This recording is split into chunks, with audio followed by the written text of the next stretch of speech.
Chapter 447, Abyss 4-5. A double chapter.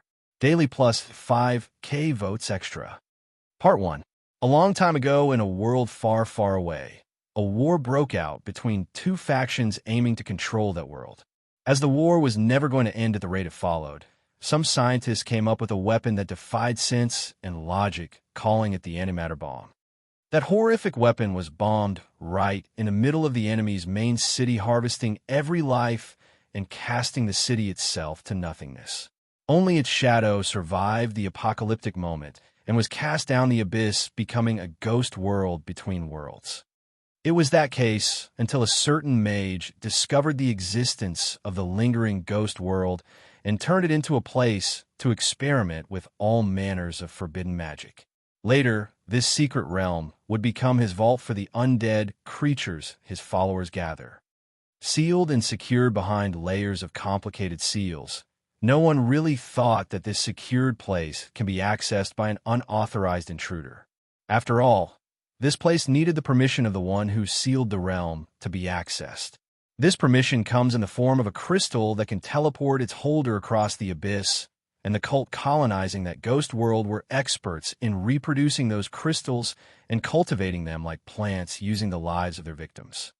The Order of the Black Worm, followers of the king of worms Mannimarco, were a vicious and heartless cult that originated in Tamriel a millennia ago.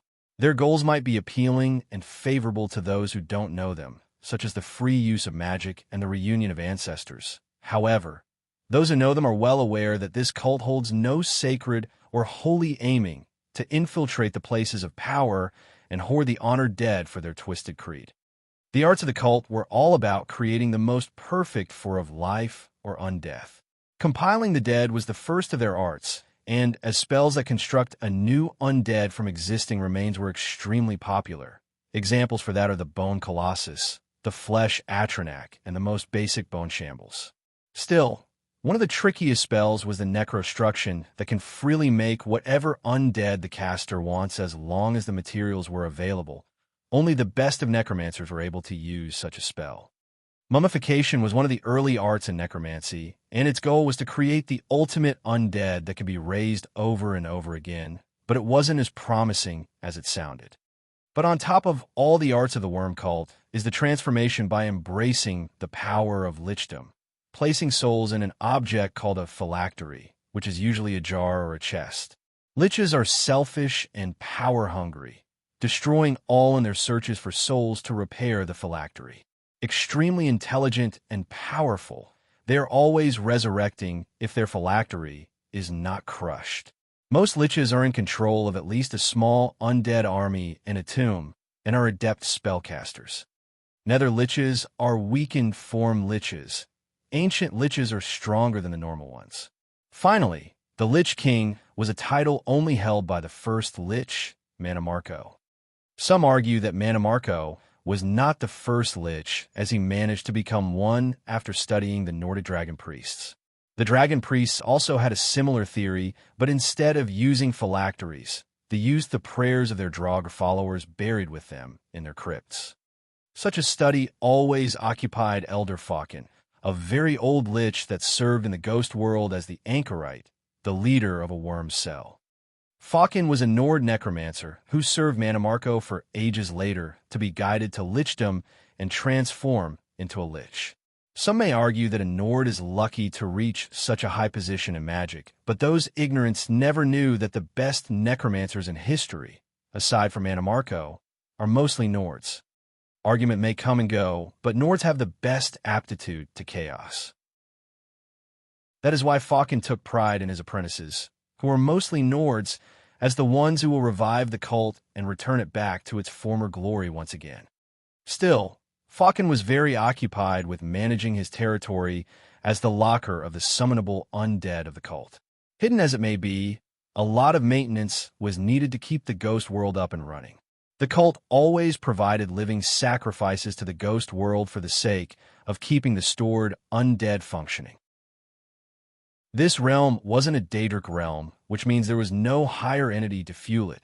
Mannimarco had his own realm, the Necromancer's Moon, that is busy keeping the realm of Arche in check, And that's where the ghost world, Faucon, and the sacrifices come in action. So aside from his role as the anchorite, his studies on the dragon priest were the second on his list, followed by training his apprentices. The apprentices of Faucon, being elite necromancers, looked after the ghost world away from the political drama of the cult. The places were basically an old city dragged from a different world. It had many large halls, mansions, and side streets. Those places were either used as living quarters or undead storing facilities. No one really needed to patrol or guard the place, so they kept some bone shambles and zombies on the lookout, just in case. For many long years, nothing disturbed the ghost world, but lately, a new prisoner was delivered personally through the void and the abyss to Faucon.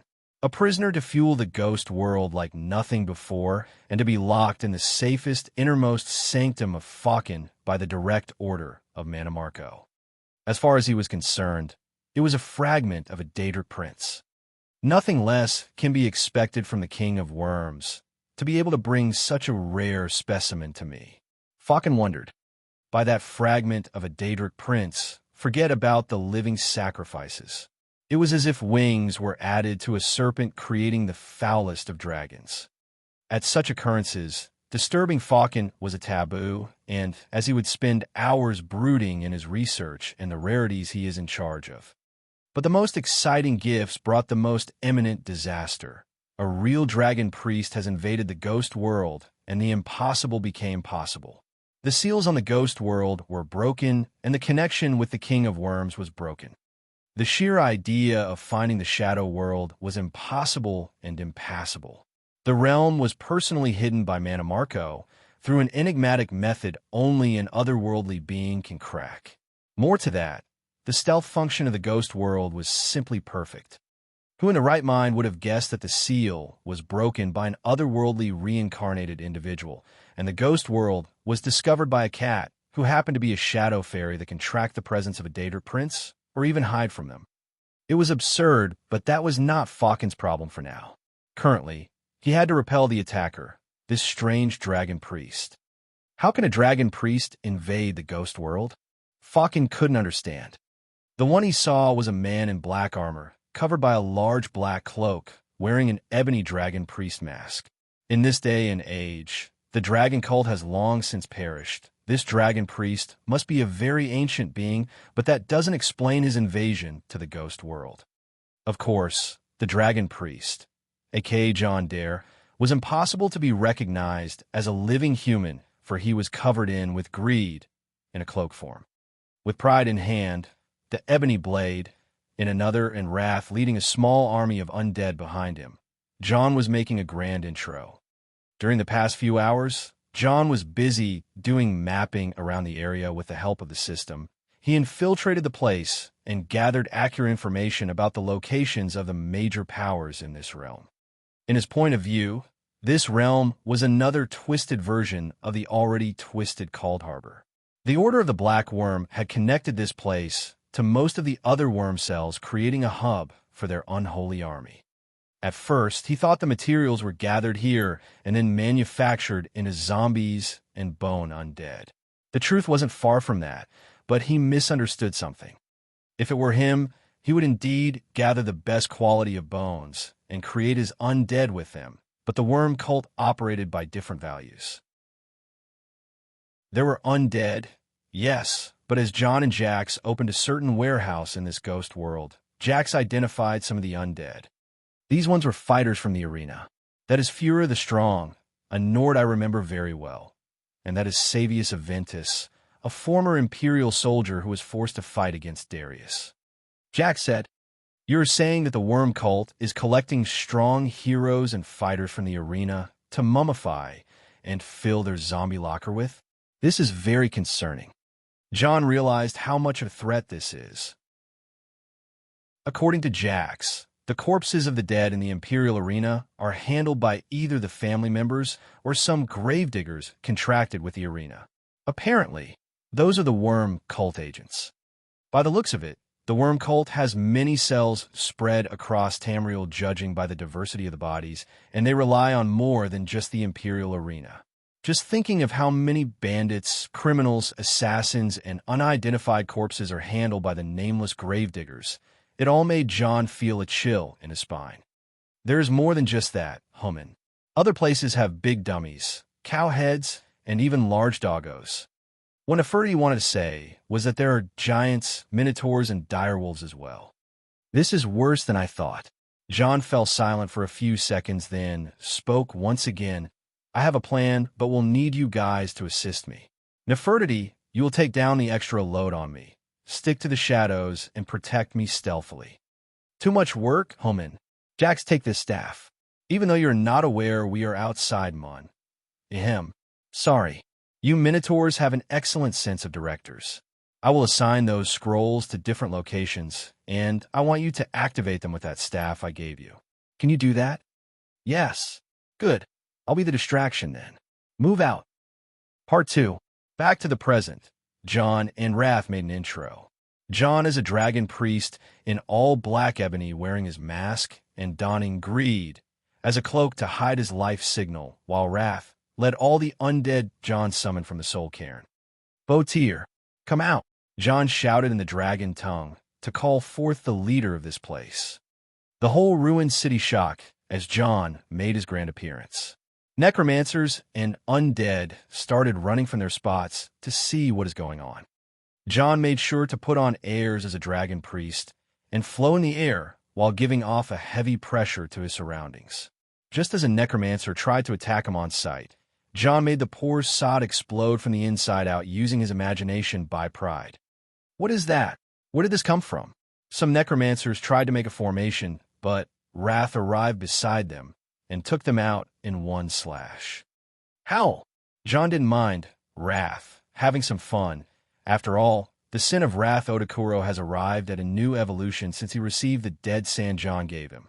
Equals equals equals equals equals equals equals equals equals equals equals equals equals equals equals equals equals equals equals. Wrath slash Bone Samurai Odokuro. Sin. Howl of Wrath.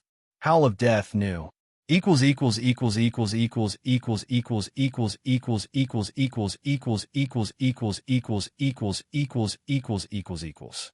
Wrath was able to manipulate undead by the normal magic John installed on him, but now that magic evolved into a howl. Wrath can scream and raise the undead from the ground.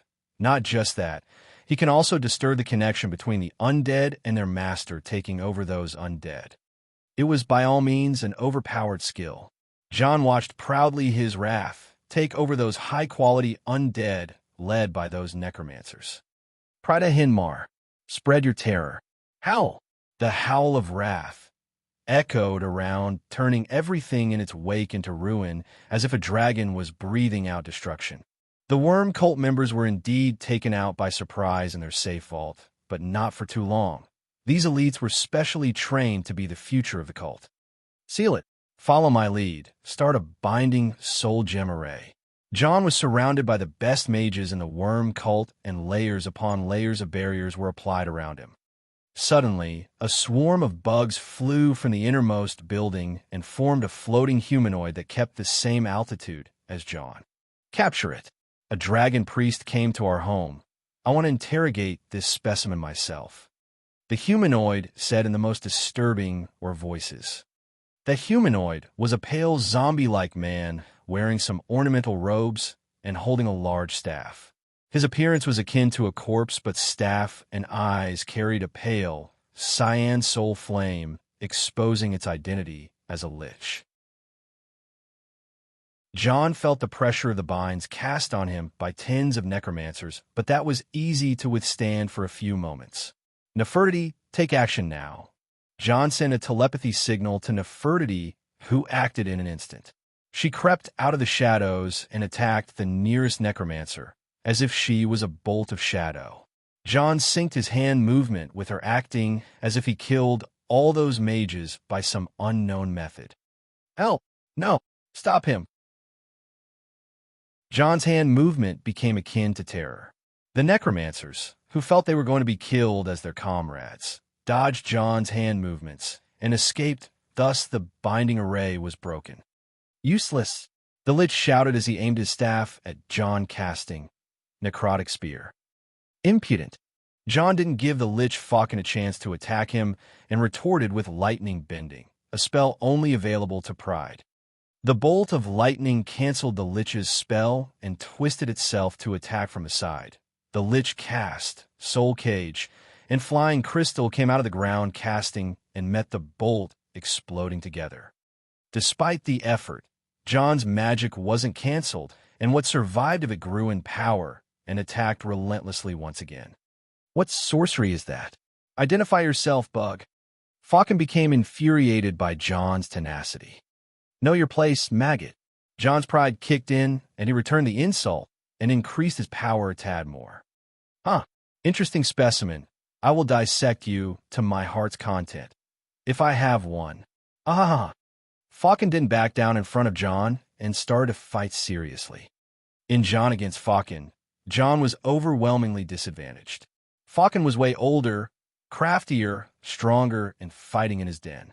John held this far and kept acting tough because of greed, concealing his true level, and pride, boosting his power by over-consuming magicka. Jax! Calling out Jax, a sudden change occurred on the battlefield. Bang, bang, bang, bang, bang. Explosions sounded all across the ruined city. What the? Falcon was distracted as he noticed those explosions engulfing his apprentices and the precious specimens he was tasked to keep. Getting distracted? Such a fool. Kuan lost Shul. Light life, son. John took the chance and shouted his ace in the hole, the Sunblast shout. Falcon was fast to notice the deadly attack coming towards him. It was as if a flash of light came hurling from John's direction, taking down every undead in the way, turning it to dust. Such an attack is made of light and will cause tremendous damage to even a Lich of his level. The only option Falcon had was to use the baleful undead flame and set himself ablaze. The baleful flame can cause damage, but it is designed to hurt the living more than the dead, unlike the sun damage. In a second, Falcon performed his outstanding defense trick, but his left side was late to be overtaken by the flame and got some sun damage. Curses! You bug dare to hurt me. Excusez-moi. Kids in Egypt would use the French excuse me to express extreme shock. As Falcon turned to face John, the latter was just a millimeter away from him. Wah! Have a cookie! And without further ado, John blasted the Lich Falcon away with a thunder cookie. Falcon flew backward and crashed into a ruined building.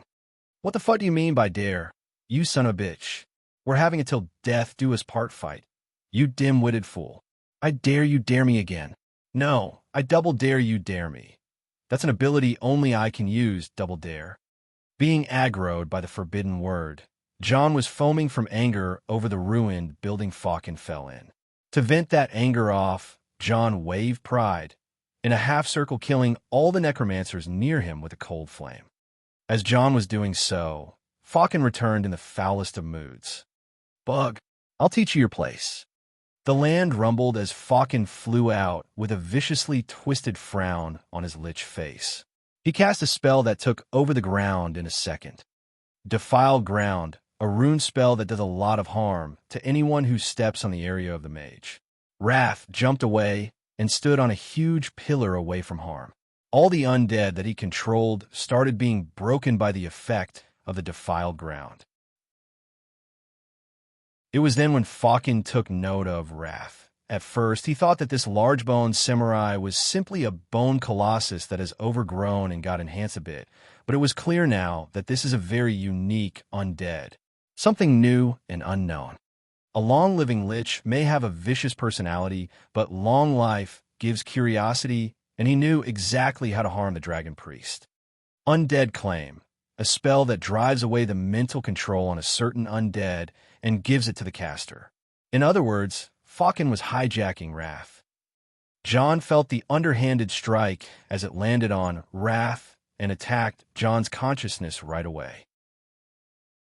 He completely understood the effect of the spell and was amazed that the ability that Wrath developed also came in a spell form. Sadly, it was an undead exclusive spell. But now John had to deal with that mental attack. Trying to hijack Wrath is wishful thinking. Wrath is just an extension of John's soul and will. The spell Faucon used was only causing some headache, but Faucon doesn't know that. Ard, groan. John and Wrath both feigned mental damage and staggered in their places. John, who was floating, descended down a few meters. Ha ha! Interesting specimen. You truly caused me great trouble. The Lord won't be pleased by that, but offering this exceptional undead as a new model will surely make things easier. Now, who sent you? Faucon said as he approached the suffering John. Ard. John exaggerated more as he acted to be in agony. Faucon stopped in front of John and looked down on him. Does it really hurt that much? How can a dragon priest such as yourself suffer greatly from a mental attack? Shouldn't it hurt? As Faucon spoke, John stopped acting and looked at Faucon. Huh, my bad. Before Faucon realized what went down, John waved the ebony blade from point blank. Teleporting away as fast as he could, Faucon appeared far from John with an amazed look. Looking at John, he was holding a dead arm and waving at Faucon. That was certainly Faucon's left arm. It was cleaning chopped. Not just a mage, but an incredible warrior and a crafty trickster with no honor or respect. You rogue. This is the material world, baby. John cast the ashen flame on the lich arm. He got turning it to a fine cinder. Faucon was overwhelmed by pain, but could endure losing an arm for now. This dragon priest is by no means someone simple. He needed to be crushed by all the force he can muster up. Come to me. Back me up. Faucon howled to the sky, calling for someone. Shut up. Vengarnos. Wind, unleash strike. John shouted a cyclone to obliterate Faucon once and for all, but a string magic barrier protected the lich. Who is it? John became annoyed by the interference. Support Faucon. Haha. Faucon, you arrogant bastard. You can't take care of one ant. Staying in the ghost world all the time, huh? You clearly turned senile. A strong wave of power came forth as 3 figures appeared. They were ghost-like, incorporeal beings that looked exactly like a lich. Those were nether liches, weakened liches because they faced destruction and still in a recovering state. From what it seemed, when liches from the worm cult get destroyed, they're sent to the ghost world to recover. Still, nether liches are as much of a pain in the ass as regular liches. John, however, has a second say. Pride and the ebony blade were returned in the cube, and the chains of Ozidal's evil fists were loosened while the ashen flames engulfed then in a second. Incorporeal beings are weak to energy attacks, and the ashen flames were the best type of energy John can muster. It is an incineration flame that can burn whatever John wanted and spare whatever John wished to spare. Right now, John had 2 long chains with the ability to seal Magicka, fixed on a gauntlet that can negate Magicka, and engulfed with a flame that can burn Magicka. And music, Highway to Hell. P4 Tray 0N. Goal, 5 extra / next, 6. Pat Rayon. com/Eldok Meezy, remove. PayPal, plus $10 equals extra. PayPal, me/Eldok Meezy. Extras by votes, 5,000 / 8,000. Discord, GG/GKCKVA7S.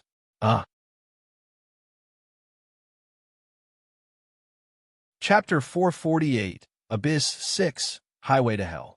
Bardic Knowledge Effect, fortifies speed 10%.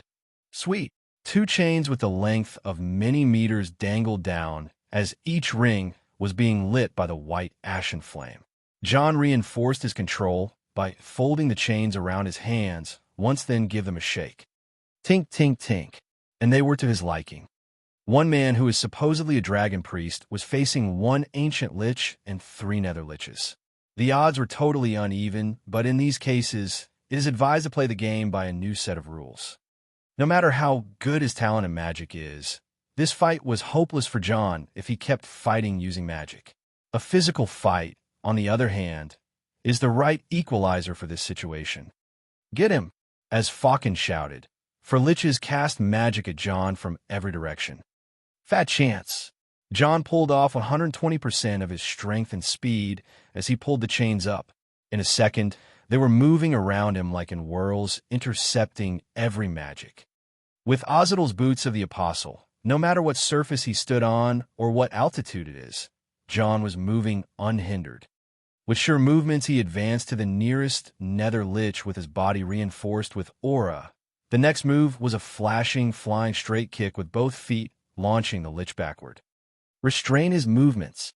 The liches tried to bind him with barriers, 7 layers of an unknown spell stacked up around him, but with brute force, John ripped that magicka in those barriers by waving the chains around.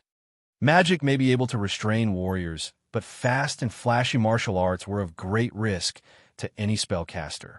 That, of course, didn't mean that those liches were not experts in close-quarters combat.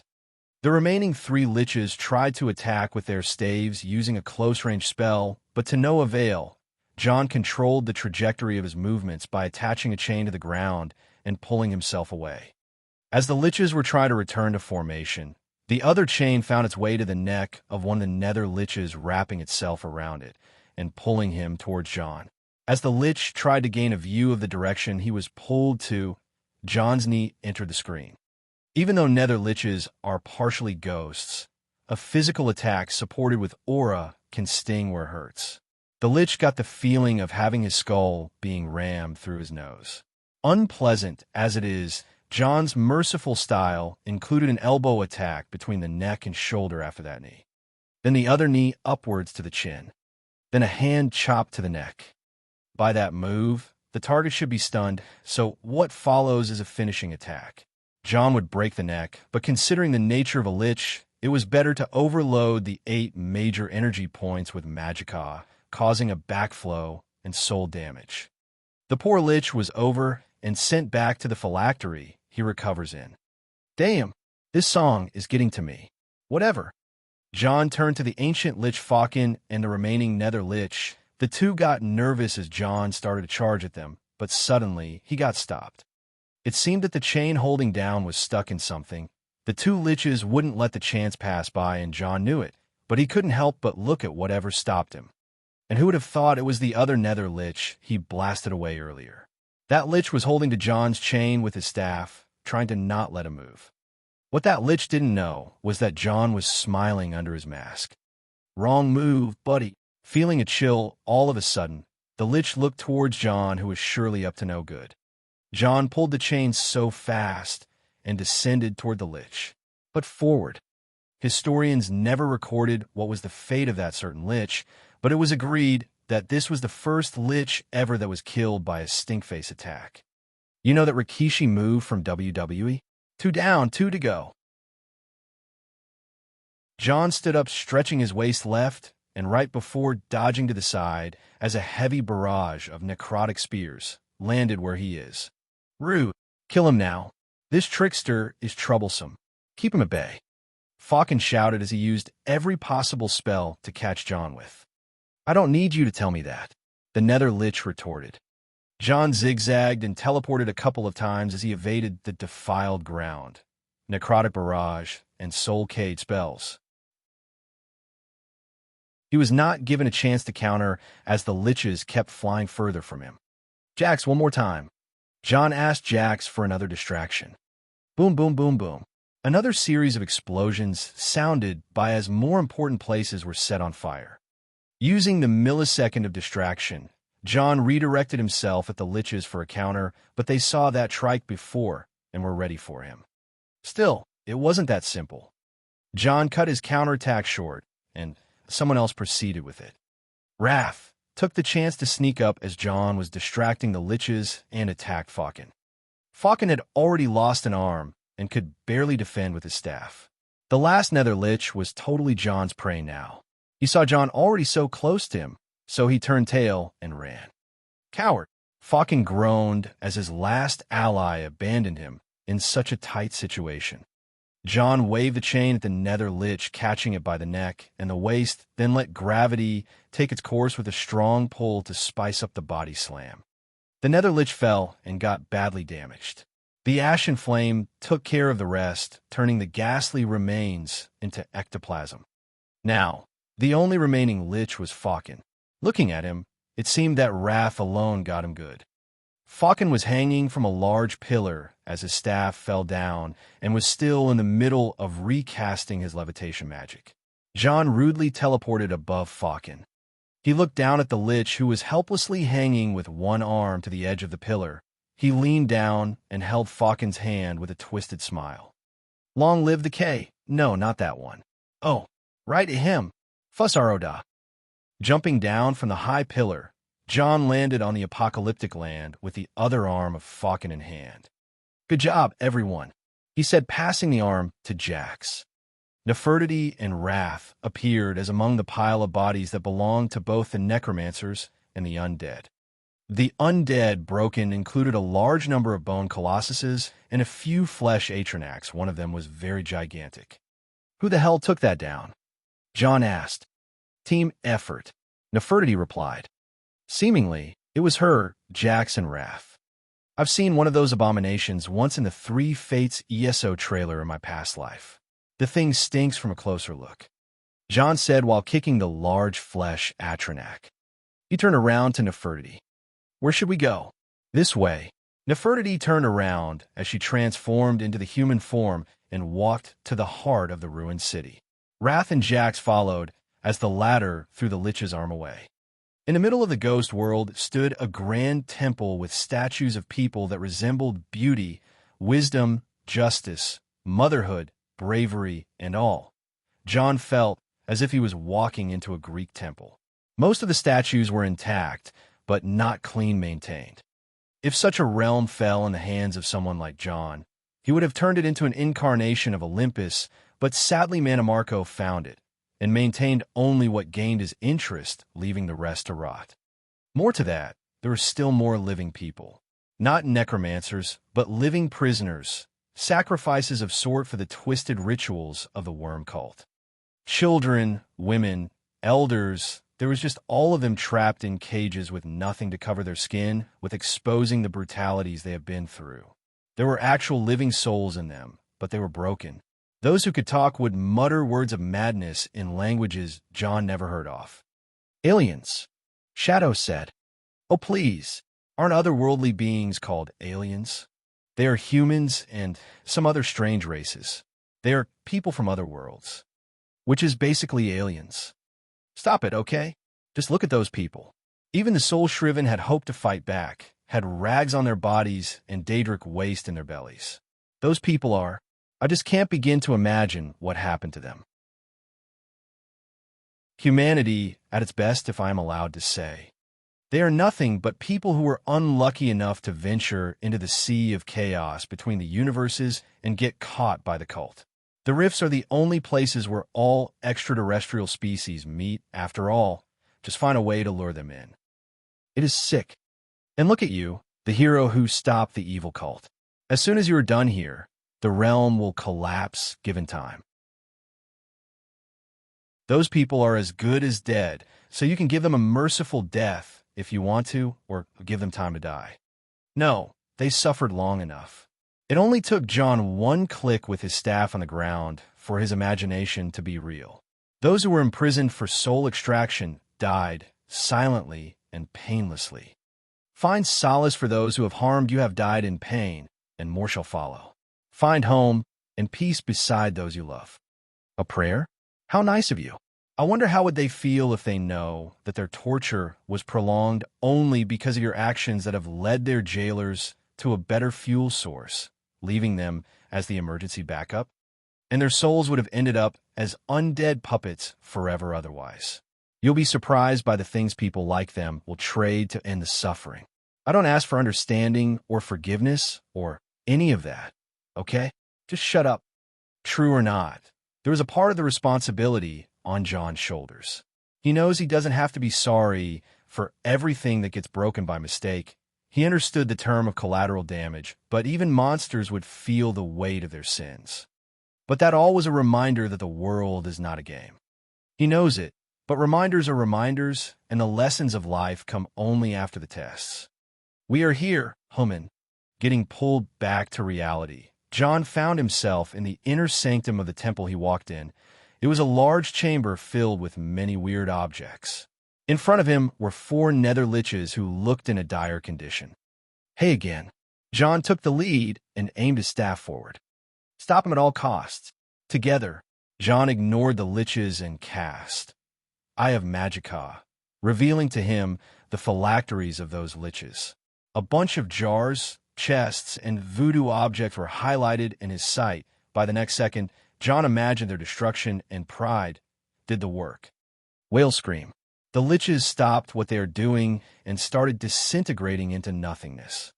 The forces of the Order of the Black Worm in the ghost world were officially wiped out. The last remaining thing here was the large vault door and the research materials lying around. John gathered the materials as his trophy and pulled out the vault's door with telekinesis. Whatever riches behind it was pulled in the cube without even thinking, some otherworldly treasures included. The most important thing, however, was kept deeper in the vault. A naked woman restrained from her limbs inside a wall. Her beauty was peerless, and her silence was soothing. John knew that she is his target. Azura, John called, but the woman did not respond. Rather, Azura's star responded instead. John held the star as it glowed in his hand in many colors. Slowly and smoothly, another woman came out of the star. She looked exactly similar to the captive woman. Perfect. Another Azura. John said, "Not Azura I am, laborer, but a mere fragment of the self embodying dusk and dawn." The woman who came from the star said, "Still with the same speaking problem I see. Apparently, both women are soul fragments of Azura. Soul fragments of the Daedric princes exist in their Daedric artifacts. Johnson artifacts also have soul fragments of him. The captive soul fragment of Azura is the one who inhabited Azura's star before John corrupts it. This fragment was cast away through the voids of oblivion only to get captured by Mannimarco. By using that soul fragment, the ghost world could draw a great amount of power from a Daedric prince and fuel the mass production and maintenance of undead. The free soul fragment of Azura is the one who entered the star to return it to Azura's control. Now that the original one was found, this soul fragment had a job to do. "Wake up," she called. Looking at the captive soul fragment, John saw its eyes wide open glaring at him. Without warning, his heart felt like jumping from its place. It was clear that this captive soul fragment is royally pissed at John at this moment. The other soul fragment hurriedly picked up Azura's star and aimed it at the captive one. "Return." Yet just like that, this super pissed soul fragment was pulled from her chains into the star. John could still feel hostility from the artifact. "Usable to you it may not be, yet a fine job you have delivered." From the looks of it, John was allowed to keep the Azura's star in the first place for this moment when he returns what was stolen from Azura. Right now, the star is usable to him as the soul fragment, and it wants to pull his brains out. It was okay. Just one soul gem that cannot be broken and has a very large capacity. But most importantly, "So, my 7th labor is over?" John asked. Azura's soul fragment looked at him as it started fading away with the star. "It has just begun. P4 tray 0N. Goal 5 extra / next 6. Pat Rayon. Com / Eldok Meezy. Remove. PayPal plus $10 equals extra. PayPal. Me / Eldok Meezy. Extras by votes. 5,000 / 8,000. Discord. GG / GKCKVA7S.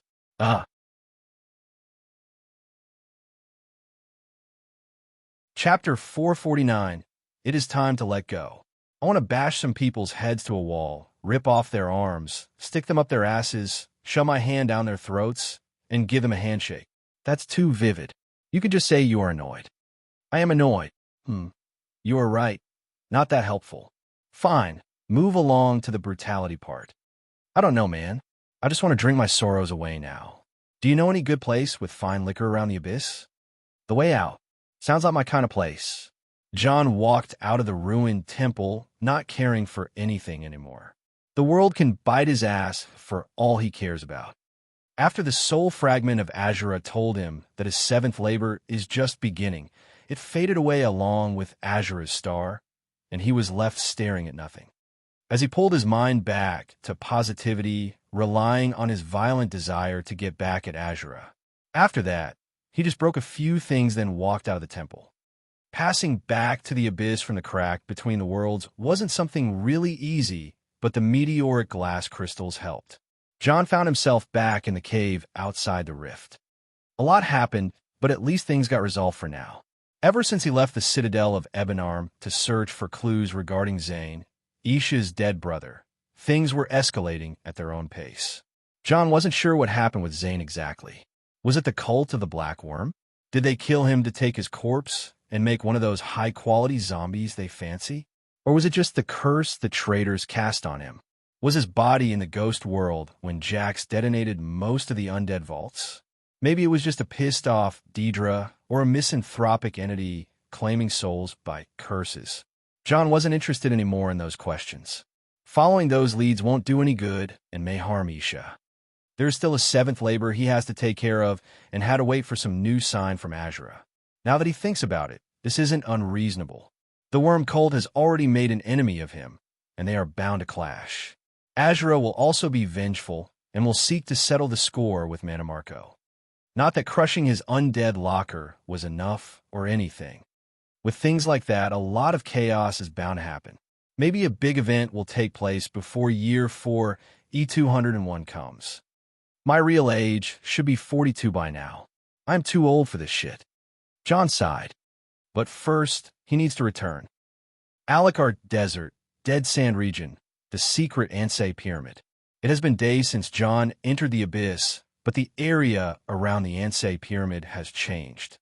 A few camps were stationed around the pyramid for securing the perimeter, and many warriors and battle lords stood on watch while the scholars from the citadel kept studying the site. We need to do something. It has been a week since he entered those accursed gates. We can't just stand by and not follow him. Mirren shouted.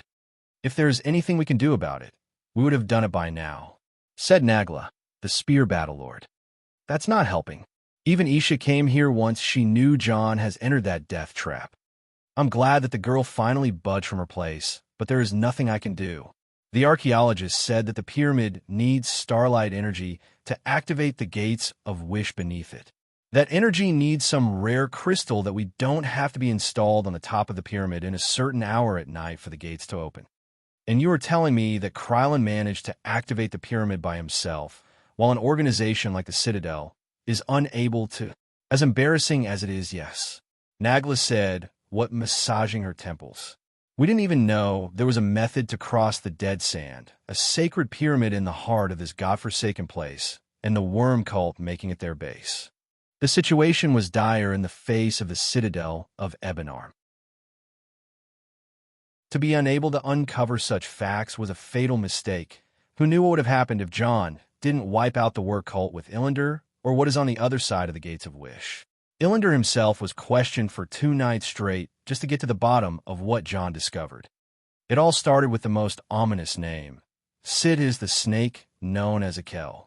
According to Illander, John believes it is the entity that cursed Zane, and that's a very big claim. After that, the cultists of Bothia claimed that Isha was not tricked and she received the reward for her labor in full.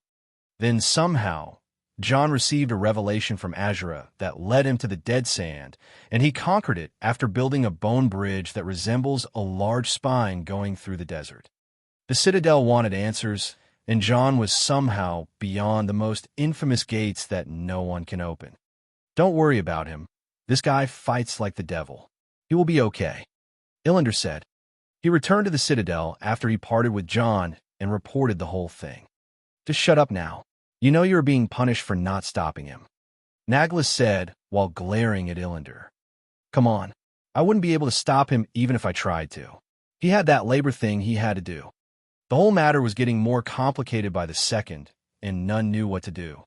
The number one priority of the Citadel, right now, was to hide the existence of the Ansei Pyramid from the Crowns and the Forebears to not risk giving them one more reason to slit each other's throats.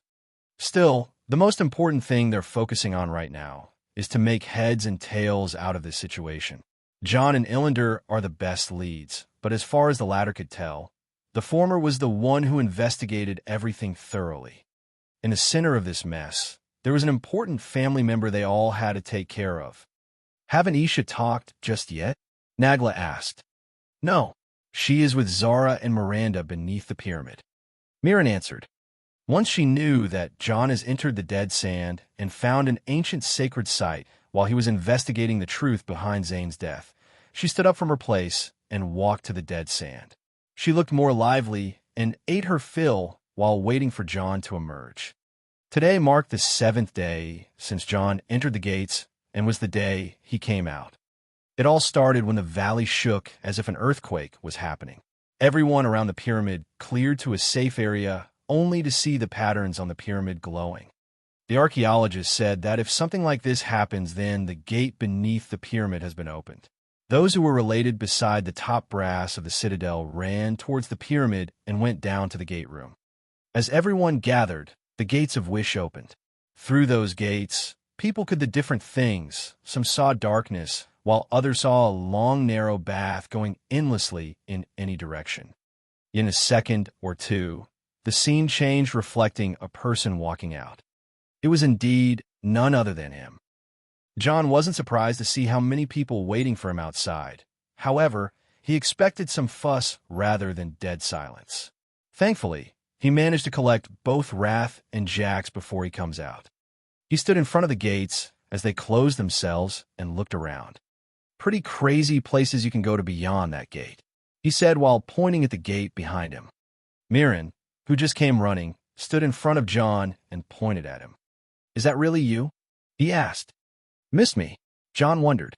According to the legend, the gates of wish are known to devour whoever goes through them. Some of those who returned were different beings no longer themselves. Nagla said, "Oh." John was taken aback. That would be mostly due to a time anomaly or something similar, or maybe possessed by avatars of higher beings. John's bad habit of making sense of everything got to him. He noticed and put up a merchant smile.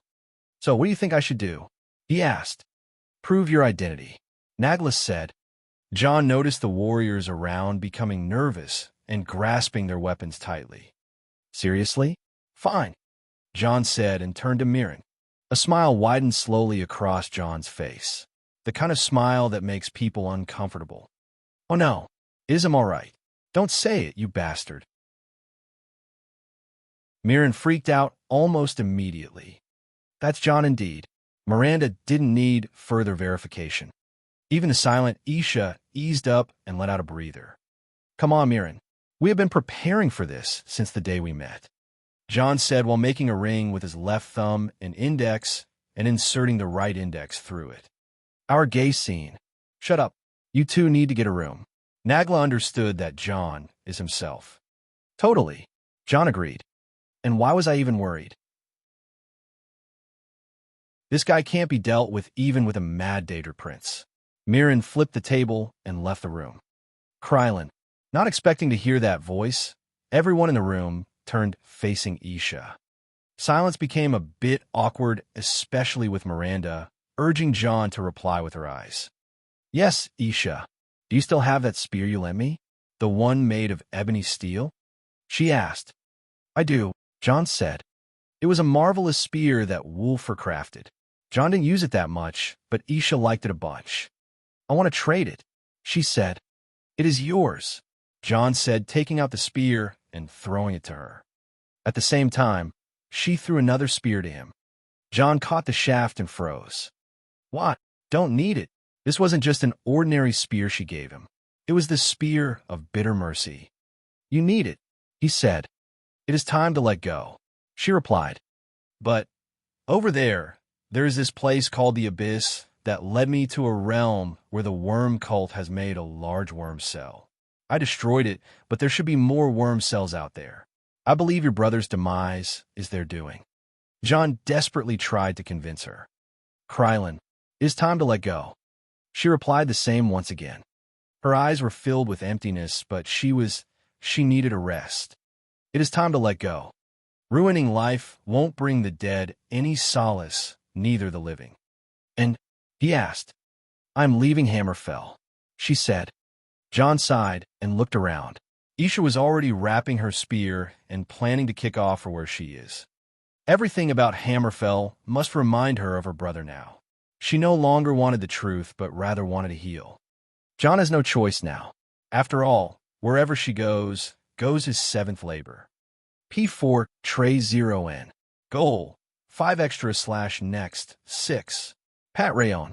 Com / Eldok Meezy, remove. PayPal, plus $10 equals extra. PayPal, me / Eldok Meezy. Extras by votes. 5,000 / 8,000.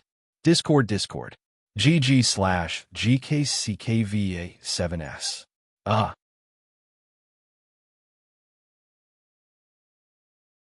Chapter 450, Desert Wind. 1 SD of First Seed March for E200. Winds can be felt best at the turns of dusk and dawn.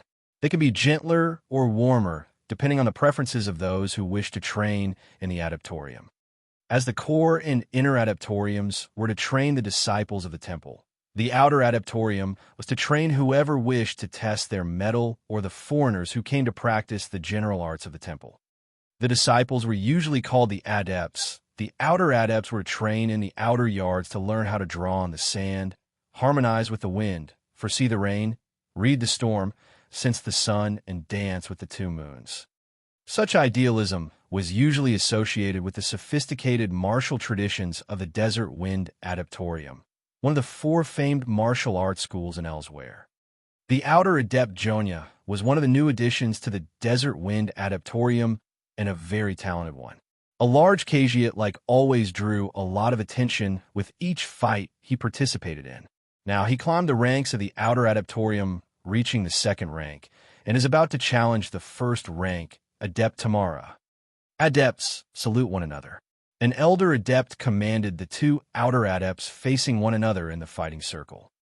The 2 exchanged salutations and were permitted to fight. Jonya is a red-furred Katharat Kajiat. Tamara is also a Katharat with black-spotted golden fur. You are finally after my position, Jonya, Tamara said. Thanks for warning it up for me, till now, Tamara. Jonya replied. Fight. The 2 got the signal and moved at one another. Tamara took the chance and delivered her best attack at Jonya, but the latter was very resilient and took her claws head-on while kicking her hip and forcing her to retreat. A juggernaut like Jonya is very hard to push back even for the best outer adept, Tamara. She figured out that to beat his heavy style is by attacking repeatedly and rapidly. Hiya! She charged at him head on the lowered herself and double-kicked at his fist knee while supposing herself on one arm, then switched to a higher horse kick, a lower side kick, and finished the combo with a roundhouse. As her final hit was about to land, Jonya moved 1 step to the side and 1 step towards her, burying his elbow into her abdomen. Tamara felt like being struck by a battering ram as she was tossed to the back. Still, she landed on her hands and feet while glaring at Jonya. She was putting on an act to show hostility, but she was actually in pain, trying to take a few seconds to recover. Jonya didn't go after her and waited until she felt like going. She charged as she imbued her inner energy, the aura, into her claws and waved them from a few meters away at Jonya. Jonya's aura reacted, forming an exoskeleton around him in an instant, shielding him from the claws. The fight came to a halt as Jonya and Tamara stood facing each other. You mastered the Iron Will technique, she asked. And you mastered the flowing claws. Impressive, he replied. So it wasn't a lie when you took the 10th, 9th, 8th, all the way to the 2nd rankers by your own in one fight. Well, they came together after me when I achieved the 11th rank. Something about me being not worthy for advancing to fast. Truth be told, we all thought you were relying on your brute force to climb the ranks. You rarely show a skill, Jonya. Oh please, if we don't compare the basics and keep using fancy moves, the true essence of fighting will be lost in translation. Well said, Tamara said, but frankly speaking, a lot of us can't stand you, Jonya. You barely show understanding to the dance of the claws. You only joined the Adaptorium half a year ago, and you keep acting like a creep about other people's fur. There were indeed a lot of complaints about Adept Jonya. He joined the Adeptorium not too long ago without much understanding of the Khajiit martial arts, yet he relied on his raw talent to climb the ranks in mere months, while others have been struggling since childhood. He was not great in the Dance of the Claws, which is the main martial technique in the temple. He also trains his own aura rather than the desert wind aura of the Adeptorium. But the most annoying thing is, complimenting others' fur is a way to spread peace and love in the world. Fluff is justice. Jonya spoke with absolute passion. All the other Khajiit around him fell into a state of helplessness. Here he goes again. He speaks the truth, but he feels like a pervert. Don't get fooled by him. The fluff thing is blasphemy. Shush. Don't let him hear you. Haven't you heard about the last Khajiit who said that to him? No, I did. They say Jonya followed him for 3 days and nights preaching about the holy fluff something. It didn't end well. Back to the fight, Jonya and Tamara engaged again in combat.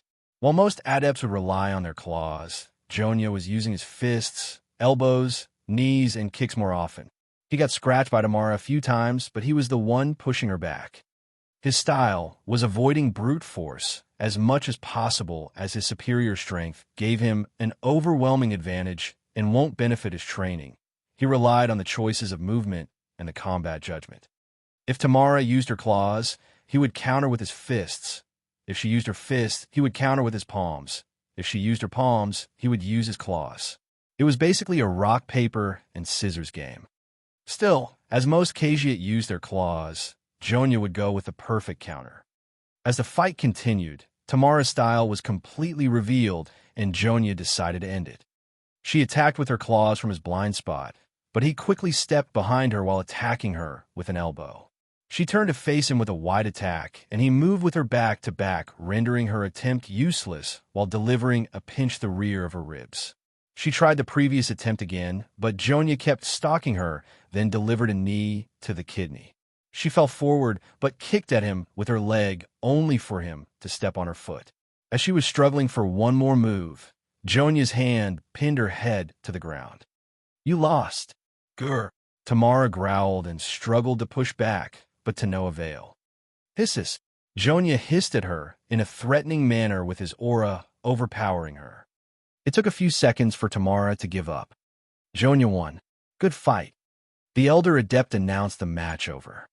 Many of the faces around the fighting circle were dissatisfied with the result, but nothing much to do.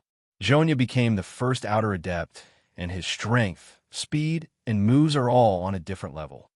Follow me, Adept Jonya, the elder adept said. Yes. The elder walked past the garden area, with Jonya following, and entered one of the caverns in the mountain, surrounding the Adeptorium. Friend John dear, that was a nice training today. I am sure Tamara and the others will learn a valuable lesson from today's fight. It is the least I can do, Elder. Jonya touched his face and changed his appearance from Khajiit to Nord. I'll leave you to your business now, friend John. Please join us tonight at dinner. I will. The elder left John in the place he is in to change his clothes from the outer adept robes to his usual. John was quick with it and soon returned to the outer yards. The place was open to the sky, surrounded by barren desert lands and mountains. Its architecture was ancient Khajiit, revealing the grand legacy of this place. He walked through the large lands of the Adeptorium and arrived at a big area between the gardens where some adepts were having a tranquility training in a sand garden. They were moving around holding canes and drawing swirling patterns on the sand with them. The appearance of this place resembled a Zen garden, and it actually had the same purpose. It is to imitate the intimate essence of nature and to serve as an aid to meditation about the true meaning of existence. One of the individuals that were practicing in the garden was Isha. John remembered how annoyed she was half a year ago when she was told to draw lines in the sand. To see her right now having her way with the sand like that made him smile widely. Friend John. Oh, Grand Adept. It is nice to see you. A male Khajiit in some fancy robes approached John and stood beside him. Thank you for accepting this one's request for exchanging with our adepts. Their growth has advanced by leaps and bounds ever since you agreed to help us. Grand Adept, you are praising me too much. Ever since I came here, I've been learning a lot about martial arts. Helping other adepts is the least I can do. I see. Humble and strong. Rare qualities indeed. This one's only regret is that we can't teach you the dance of the claws. You may have had a great insight into them if you were a Cagiate. It is really regrettable. I can morph into a Cagiate, but that doesn't mean I am a one. It is sad, but you still have Nefertiti. Oh, the little miss is skillful, but really rebellious. Cagiate children have that phase too, but she is overwhelmingly hard to teach. Sigh, tell me about it. This girl used to be so sweet when she was young. They grow so fast. Yes, this one's daughter was like that too. Sigh. The two doting parents had a nostalgic moment together. Master, we're back. As someone called, John and the Grand Adept turned to the caller. It was Mirren and Miranda, followed by 8 Desert Wind inner adepts. Mirren, child, what took you this long? The Grand Adept asked. Master, there was more trouble than we thought. The Argonian raiders won't simply stop crossing the borders. The governor of Rim Min was making a fuss about, and we had to observe the border pass for days. Mirren replied, Fine, let's continue talking in the inner sanctum. The Grand Adept said as he excused himself. John, Mirren, how are things? Not bad. How are things out there? Not bad. Some troubles are happening in southern Cyrodiil and Black Marsh, so we were hired to investigate. It is good to be busy. Indeed. I'll go talk to Isha. Mirren walked away from John and Miranda. And how are you doing? John asked her. Good. Should I tighten the ropes a bit more? Huh, you're enjoying it. It has been more than half a year since the 4 arrived in Elsewhere.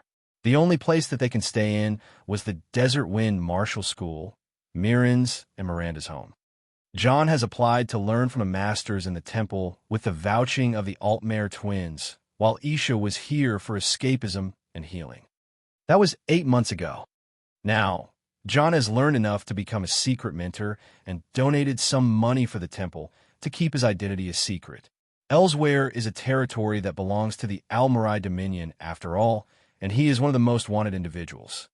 Ever since the events of the Abyss and the Ansei Pyramid, John didn't have any more progress in his 7th labor. On the other hand, Isha has improved and started to find peace with her life, but never spoke or wanted to hear about labors. And so the days went by. Mirren supported Isha to heal, while Miranda got closer with John and kept their kinky play for the night when they are alone. Still, it was year 200 of the 4th era, and the time was closing. John was worried about his labors and the time he is supposed to return to Skyrim, but it was all unfolding without him knowing. The undead was marching and the hour was turning to the final labor. P4 Tray 0N. Goal 5 extra / next 6. Pat Rayon. Comp / Eldok Mizi. Remove.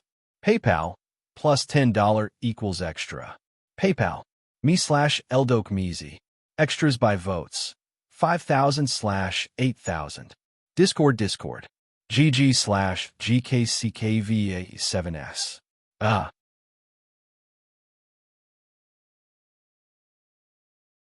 Chapter 451. Trouble in Elsewhere. Elsewhere, a region that lies on the southern coast of Tamriel and is home to the feline Cagiate. It is divided into 2 major climates, savannas, badlands, and dry plains in the north, and fertile lands of jungle and rainforests in the south. Over the ages, many kingdoms ruled over the region, starting with the ancient 16 kingdoms, over to the 2 kingdoms of Anakina and Palatine, then united into the Elsewhere Confederacy, and once more separated in 2 kingdoms in the 3rd Almarai Dominion. Elsewhere is bordered by Valenwood to the west and by Cyrodiil to the north and east, with access to Topple Bay and the Patamaic Ocean to the south. The northern half of Elsewhere is the Kingdom of Anakina. The region is dominated by harsh badlands and dry plains, which gave rise to a hardened warrior culture among the local Cagiate that viewed their neighbors to the south as decadent and depraved. The southern kingdom of Palatine being fertile and rich for its jungles, rainforests, and river basins. Its Khajiit held their northern neighbors as uncouth barbarians. Palatine is also the seat of the Main, the spiritual leader of Elsewhere. In the northern Anakinna, many martial schools were established since ages old. Somewhere near the city of Orcrest, the Desert Wind Adeptorium has long since stood famed for its martial arts.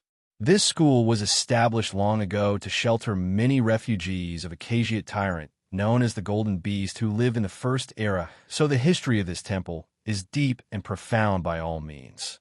It was even said that 1,000 years ago, this temple has participated in the fight against the threat of dragons that were unsealed from the halls of the Colossus.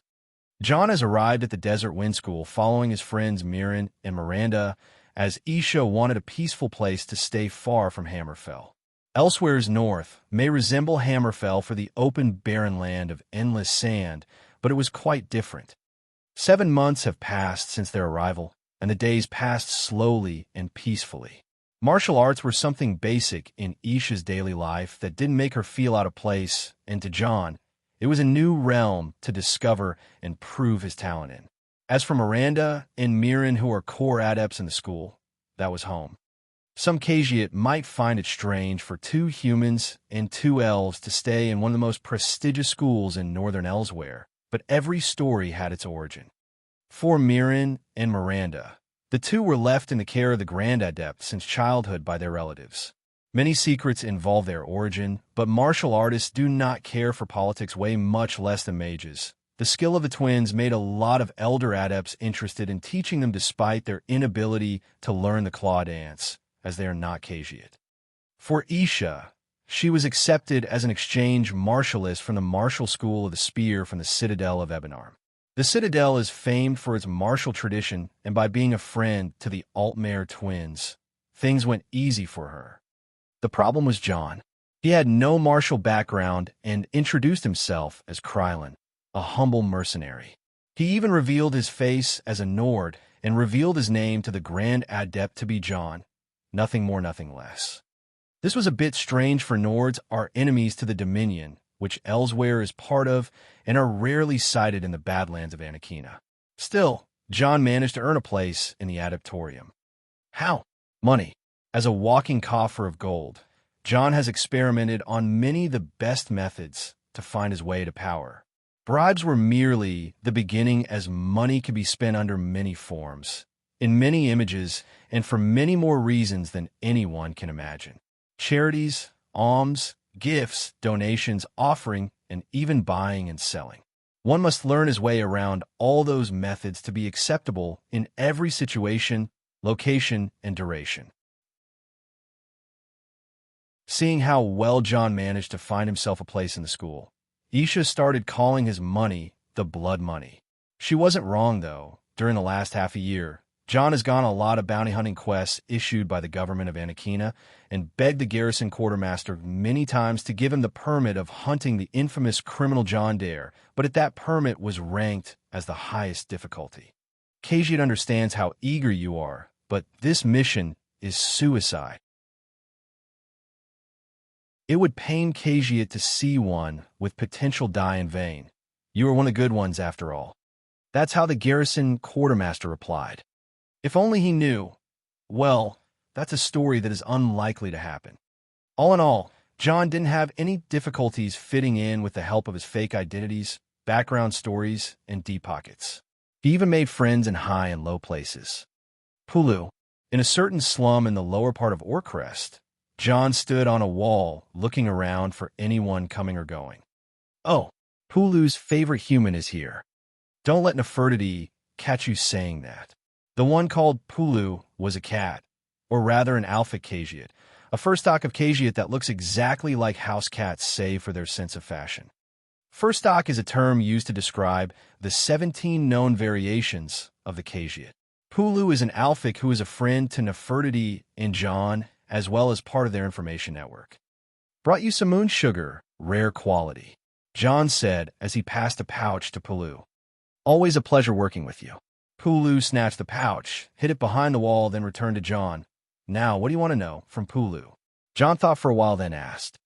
The situation in Skyrim. How is it? Pulu is not usually interested in far sands, but Pulu thought you may ask, so we snooped around for a bit. And there's a rebellion going on. Some governor decided to take on the imperial authorities, and the king of Skyrim is mediating for peace. Pulu said. So it finally started. John wasn't expecting that a fight would happen this early in the year 4200, but must be some early skirmishes to test one another. The real civil war is still not on yet. What else? He asked. Not much about Skyrim. Then is there any lead for the worm cult or any big groups of necromancers? No, you can't come across such news easily without the whole city knowing, you know. Then what about the Dominion? Is there any movement regarding the hunt for their most wanted? None. The Dominion doesn't bother much with Anakinna, so you won't find any information here. Try Reaper's March. There wasn't much information right at the moment about what John is after. Detailed information about the state of Skyrim are hard to come by and usually comes later by a month since happening. Information about the Almarai Dominion is mostly classified, while information about the worm cult makes people freak out, so most do not look in its way. It didn't bring either comfort of worry to John, but rather anxiety. No news is good news, but sometimes the calm before the storm. Whether he liked it or not, the only thing he is capable of is to go back and sharpen his nails and teeth for the next adversary. I have information regarding the Starhaven Temple.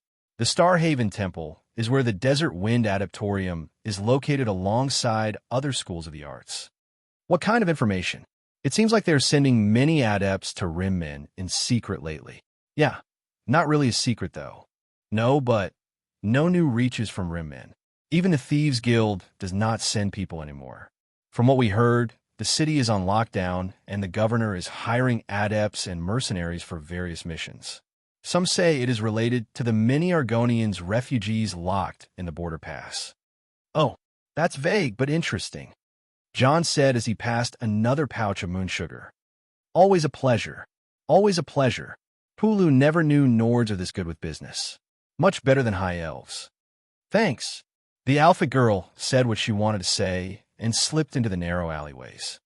John remained in his place thinking. There was no much interest for him to take in Rimmen. It is the city to the east of Anakinna, as large as Orcrest, the city he was in right now. Still, northern Elsewhere was indeed a magical place, and John liked the idea of spending a vacation here from time to time. The deserts were not as dry and deadly as Hammerfell, with many mounties providing shade and covered all over the canyonlands. The night sky of Elsewhere was way more beautiful than the north of Tamriel, where the night was seen as a symbol of terror. The two moons, Masser and Secunda, appeared very clear in the sky, more than ever lightening up the night sky. Elsewhere wasn't just a beauty in its nature, but also in its architecture and culture. The warrior monks and adepts were among the friendliest people John met, and the cities and buildings were straight out of a fairy tale. The savannah with triangular roofs with pointy ends on the heavily decorated yellow sandstones mixed with the green gardens surrounding buildings and the rose-colored flowered climbing these walls. The image was just fantastic. Even cities like Orcrest were built on a hill with high stone walls that were decorated to tell historical tales and carried many statues from many heroes of the Cagiat. When this is all over, I may think of having a mafia boss villa in the wild on some mountain near this city. It will be worth it. While having his dreams of the future, John noticed a Thalmor patrol coming his way. Without much thinking, his instincts from the days of Rift Inn kicked in, and he changed his direction many times to lose any tail while keeping the Thalmor within his perception. From here, the Nord was walking this way, Acacia Dejai boy said, while leading the Thalmor inside the slum. HM? That's good. A Nord will suffice to cover up for the prisoner who escaped. This way the commander won't have our heads. A Thalmor whispered to another. I don't know. I just don't like it. The prisoners transported from Rimmen are all like. I don't know how to say it. I think a Nord will stand out a bit too much, especially if he made a fuss. The other Thalmor replied. Don't worry. We only need to break his legs saying you tried to escape and knock him out or poison him. He will look like the prisoners this way. TSK. Those filthy outsiders. They run to us when things go south. Their useless empire is even doing nothing. No one can do much on the borders, you fool. Those Argonians who fled through the empire came to us with their filth and disease. They even transferred that illness to the other humans and elves. We had to kill every last one of them lizards, just to keep it clear. That's why we are moving on the borders with an excuse to contain the disease. Then just kill the humans. Why take them prisoners and risk the whole thing? The commander said that races react to disease differently in most cases. Having a lot of specimens will help the healers know what disease is this faster. What a pain. Let's just find the Nord and get going. The conversation went on, but John learned a whole lot. A disease outbreak in Rim Min coming from Black Marsh through the Empire, Falmer activity, arresting the refugees, and an infected on the run. It all started to remind John with what happened in Morrowind during the Sixth Labor, when they and the old woman stopped an outbreak Narses.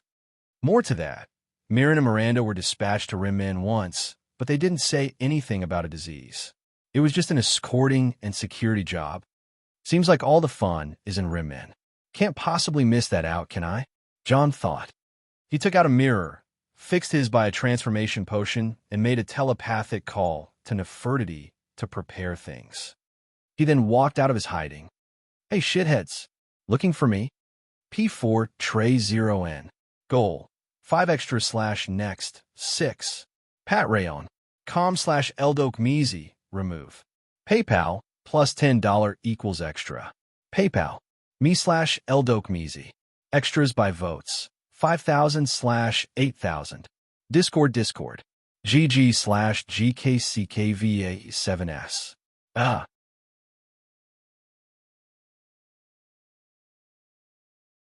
Chapter 452, The Cursed Disease.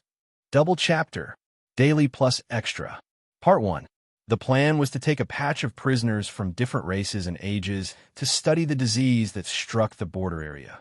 Due to the variety of symptoms that appeared, the dispatched medics couldn't figure out what sort of disease they are up against.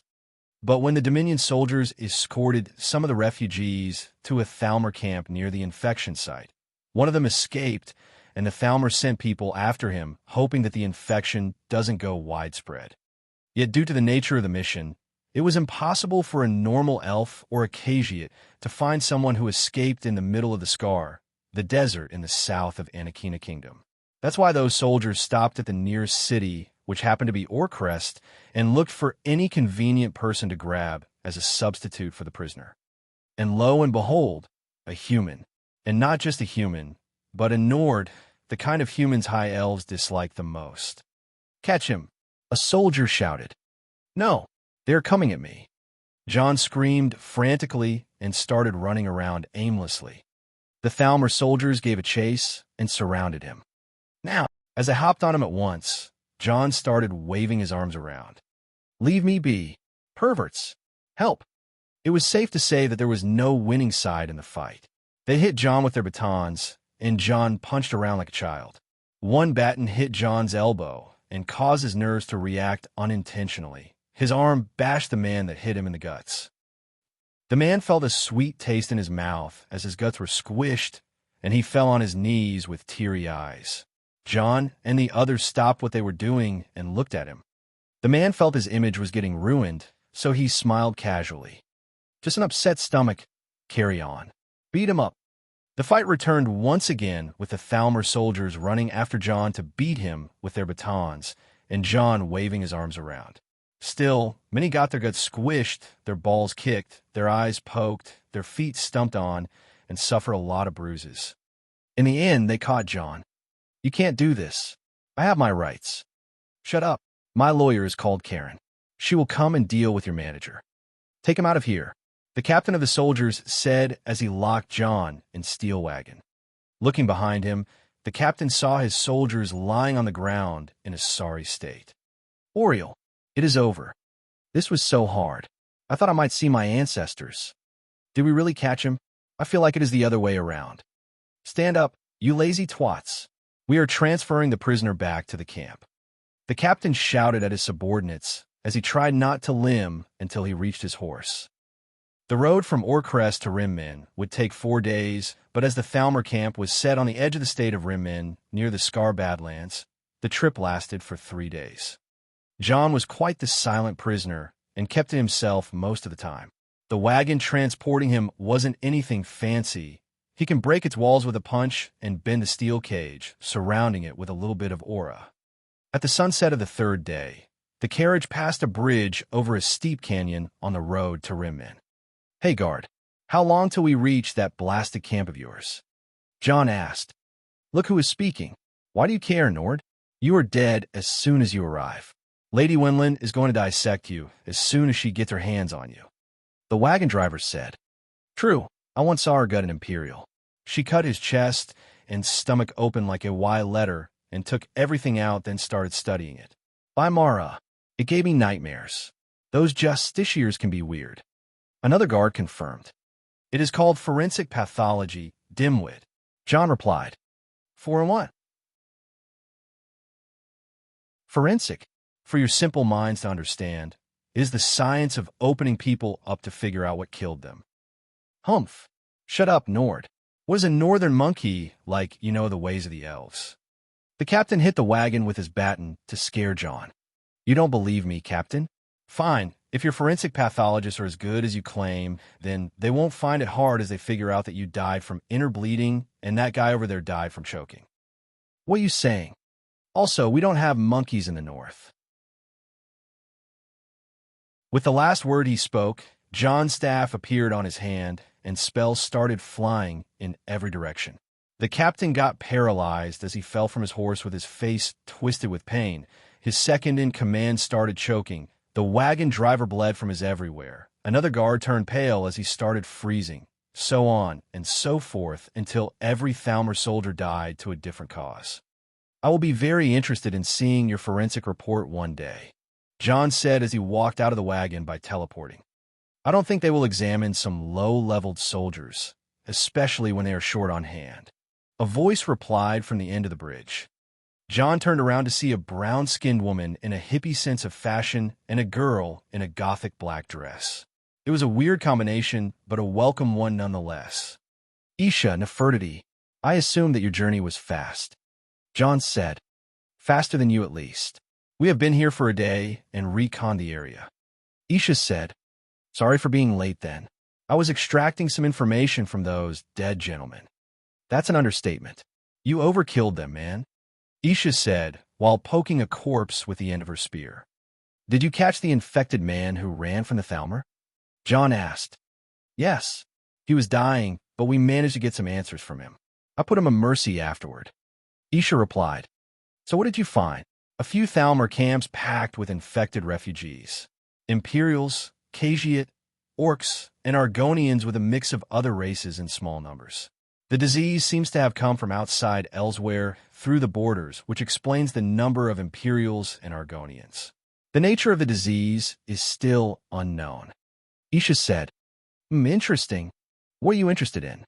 Did you find out something?" "Nope, absolutely nothing," John replied with a psychopathic smile.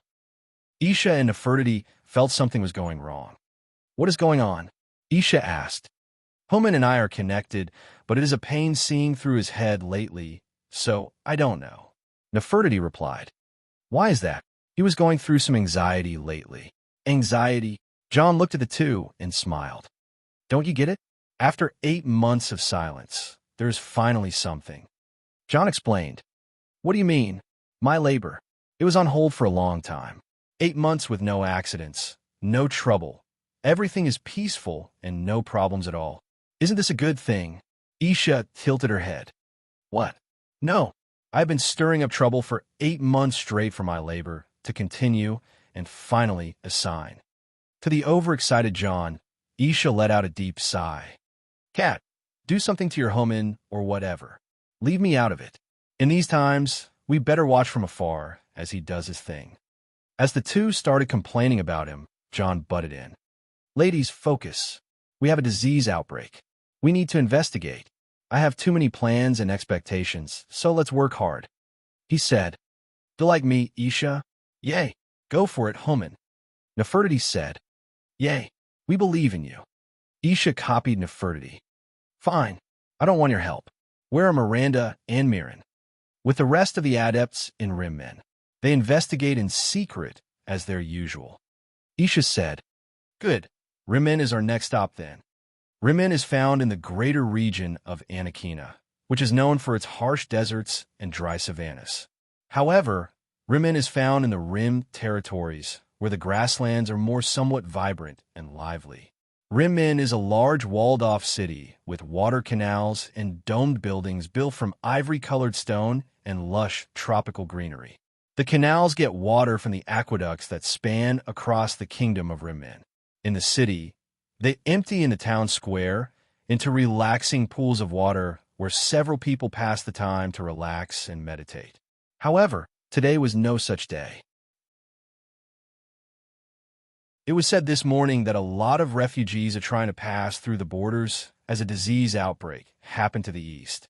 By the orders of the royal family of Anakina, all those who passed the borders during the past week were to be brought to the central plaza alongside anyone who came in constant contact with them. The rapid response resulted in a fast containment of the situation, and everyone who was suspected to be infected was quarantined right away. The Federal Thalmor Embassy of the Almarai Dominion was mobilized in order to identify the disease and find a cure. Mercenaries and adepts were called to help with the jobs the government was short on hand with. Miran was walking on a street, surveying the poor slums and looking for those who didn't submit to the checkup. Thalmor, 10 o'clock. A voice rang in his head as he was walking. Miran nimbly walked to the shade of a wall and hid his presence. As the Thalmor patrol passed, he returned the telepathic call. You're starting to talk like John, sister. Less words, more meaning. You saw it. Miran could only ask a little, as his sister wasn't really a great person to have a conversation with. Why did you hide? She asked. Thalmor, they don't know you. I guess old habits are hard to get rid of. No matter what, Miran was always suspicious of Thalmor and hated walking across them. He and his sister are talented in hiding their presences, sneaking and teleporting short distances, making them ideal assassins, but all these skills were honed only to shake off their true enemies, the Thalmor. The Altmare twins and their family were a target for the bloodline genocides that happened in Somerset many years ago in the name of getting rid of lowly bloodlines mixed with other non-Altmare. Despite the young age of the twin, they were very aware of the dangers they are facing and never revealed a hint of their existence to the Thalmor, which includes not running into them and or leaving witnesses. 3 patrols around you. Proceed with caution. Oh, Miran turned to look to the high tower in the middle of the district. You seriously need to stop talking like that. I like it. No, you like him. Oh, he is married and basically a playboy, sister. Don't get mixed up with that. When did you know? Oh, please. You are not giving him a cold shoulder. That's enough to know. Roof watchman, 2 blocks ahead. As the two kept arguing through telepathy while sneaking around the city, they managed to find a few people who were afraid of the general checkup and hiding in their houses. What Mira needed to do was to attract the city guards here by any way available, like burning something or breaking a wall. Soon after, their patrol was over and they returned to the elder adept in charge of them to report, then got dismissed to rest. Part 2. Miran and Miranda sat on the rooftop on the higher part of the city of Rimmen in their rest hours. The two always have a secret strategy discussion for themselves during every situation as two fighters who are mostly dependent on one another. Doesn't this situation bring back awful memories? Miran said. Narcisse. Miranda replied. Yes, our last labor. It was a terrible plague, so let's hope this one doesn't turn into a disaster. It won't, she said. And how do you know? This is different. Not much infection, but the disease is severe. I don't think I know much about infections and disease, but those Thalmor are dissecting living people to get to know the disease. It is barbaric. Life. You were to eavesdrop on them. Did they find anything out after this many deaths? Yes. She nodded. Organ failure, necrosis, slow death. That's terrible. This was supposed to be Miran's reply, but someone else said it. Miran turned around with a pale face to see someone familiar, but in a strange appearance. It was John, but not exactly John. It was a ghost that looked exactly like John. "What's going on?" Mirren asked as he jumped on his feet. Guess what? The ghost of John acted as smug as his owner. "You are dead and the world is finally at peace, but you will haunt me for life." Mirren guessed as he was told. Ta-da! The ghost of John didn't deny it. "What?" Mirren freaked out. He learned the astral projection spell. Miranda interrupted. "Oh, you scared me. I thought I'll be haunted for real." The astral projection is an expert-level mysticism spell that allows the casters to project spectral holograms of themselves and do various things through it. The real John, who is miles away outside Rimmin, can use the astral projection to scout, communicate, and even cast some spells. "What do you want?" "Meet me outside the city to the south at the border pass. There is something you need to see." John's projection said, then disappeared. The two siblings sighed, as they knew deep inside that things are going to get noisy from this point on. A few hours passed until John and Isha met up with Mirren and Miranda. The four briefed themselves with the situation on all fronts and made a plan to look around. "So, you said you found out something." Mirren spoke to John. "Right. Here, take a look." John passed his spyglass to John. Their location was on a hidden area near the mountain range that separates Elsewhere from Cyrodiil south to Rimmin. They had a great view of the encampment of the Thalmor blocking the road to the border pass. "What am I looking for exactly?" Mirren asked. "Do you see the refugees imprisoned in cages?" "Yes." "Did you notice what they are?" "Diseased poor folk." "Come on, you can do better." Mirren looked once again, but didn't spot anything strange. Isha used her aura to look further, while Miranda took the spyglass from Mirren. "Uh-huh, I see. So, I am the idiot here." Mirren was dissatisfied with Isha's and Miranda's responses. "I was just teasing you. I don't know what's wrong either." Isha said, while winking at him. "Thanks, that sure made me feel better." Mirren said in self-mockery. "They're Argonians." Miranda said. "Hmm? They're Argonians, and they are very sick." Miranda said. "Bingo." John agreed with her. "And," Isha questioned, "Argonians have a natural resistance to all sorts of diseases. They even carry diseases without noticing." John said, "The main reason why no one really wanted to invade that infested land of Blackmarsh was because of the Hist and their use of biological weapons to fend off the invaders. Wasn't the Hist of Tyr the reason behind the plague in Narses?" John said, "I see. So the Argonians are making everyone sick." Mirren said, "Nope. I just said the Argonians are sick, which is a very rare thing to happen. With that number of diseased Argonians, there's one assumption we are safe to consider. Which is, this is not a disease." The four remained silent for a while. "Not a disease? People were working hard to find a cure for this thing, and you're saying they were wrong all along?" Mirren asked. "Yes. The main symptoms are organ failure and necrosis. These are endgame symptoms and appear with a highly contagious disease in most cases. This thing is not contagious, but only to a very low extent. More so, there's an obvious state of madness that doesn't fit in with the whole thing." John explained. "People are getting mad too?" Isha asked. "I know it is nasty, but something is really wrong. So, based on my educated guesses, I would say it is a curse." John said. "Why?" Mirren asked. "Because no mage is infected.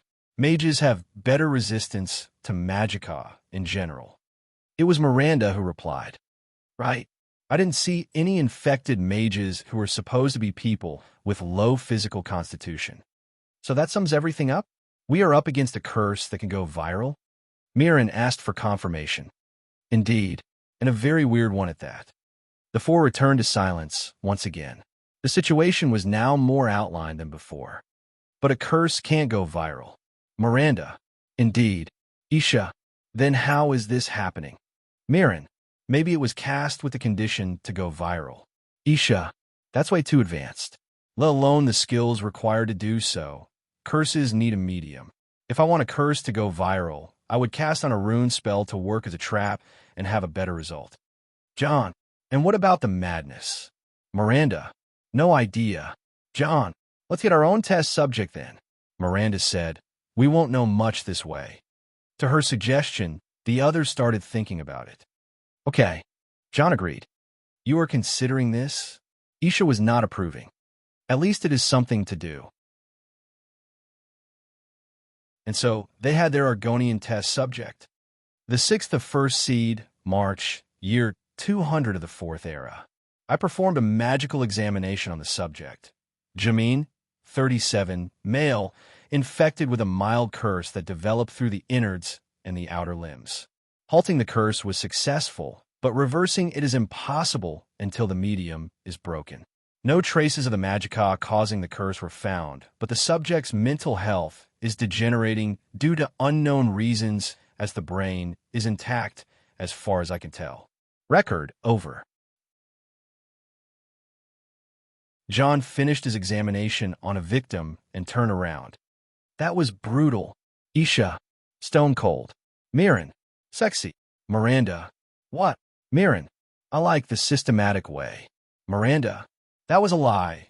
She was imagining herself tied to a bed with John holding a scalpel over her and saying mad researcher words. But more importantly, John returned the subject back to consciousness. Jamin, looks like you're fine. How do you feel? Jamin opened his eyes to see himself in a cave surrounded by lights made magic and being looked at by 4 strong presences. Anyone in their right mind would be nervous, but Jamin was frenzied. He is close. Close by. Trollhead. Trollhead is coming. He will come and eat us. Trollhead eats us. He is eating us. Now he is eating me. I am being eaten. Jamin kept going in a frenzy, and John wasn't being able to calm him. As you can see, he is having fantasies about that trollhead thing.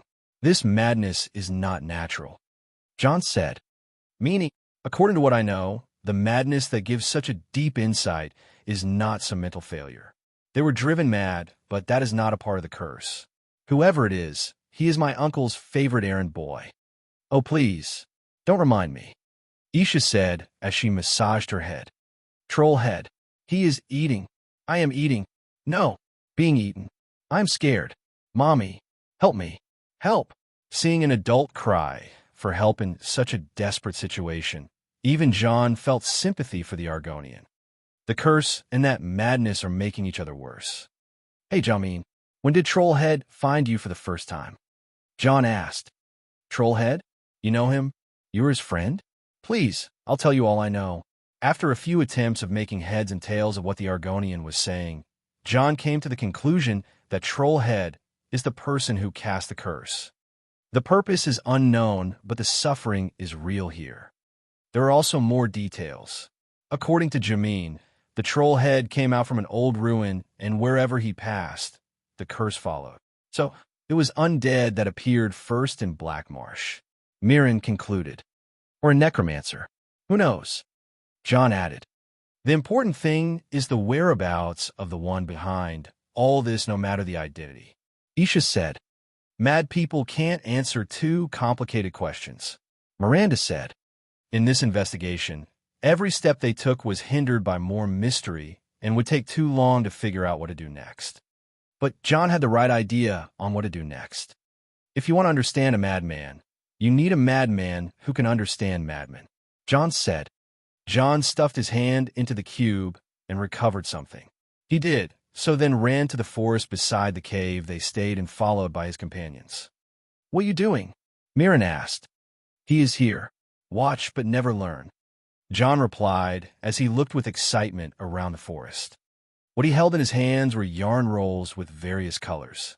He took the end of each yarn and started throwing them around all over the place. The scene was strange, but it wasn't the first strange scene today. Anyway, the yarn rolls went deep in various directions. John sat in front of them and patiently waited. It was a minute later when a yarn thread reacted. John held it right away and started pulling. What is that? I am fishing or catting. Oh, catting is a really nice verb. As he said so, the yarn thread came to an end and what John cat appeared. It was a cat, or rather a cageate alfic with gray fur and black stripes. The alfic was entangled in the yarn thread in every impossible way. What is that? The yarn is coming to life. My oh my, this is a new one. I'm excited. So exciting, let me hold you. Here, here, and here too. Oh, it is everywhere. It feels weird and nice. Weird and nice. I like it. Hey, stop dragging me. The Alphic Cagiate said in a dramatic tone. John looked at him and coughed. HM, is it you? Who are you to summon me? Wait.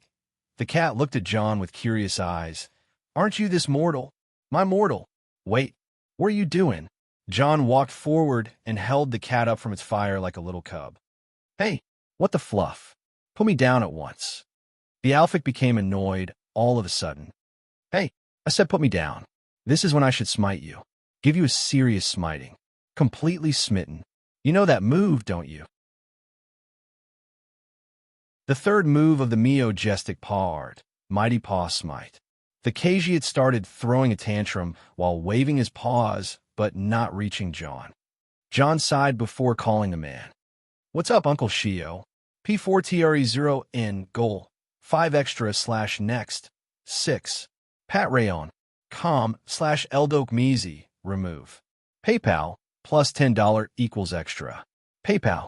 me/Eldoke Measy. Extras by votes. 5,000 / 8,000. Discord. GG/GKCKVA7S.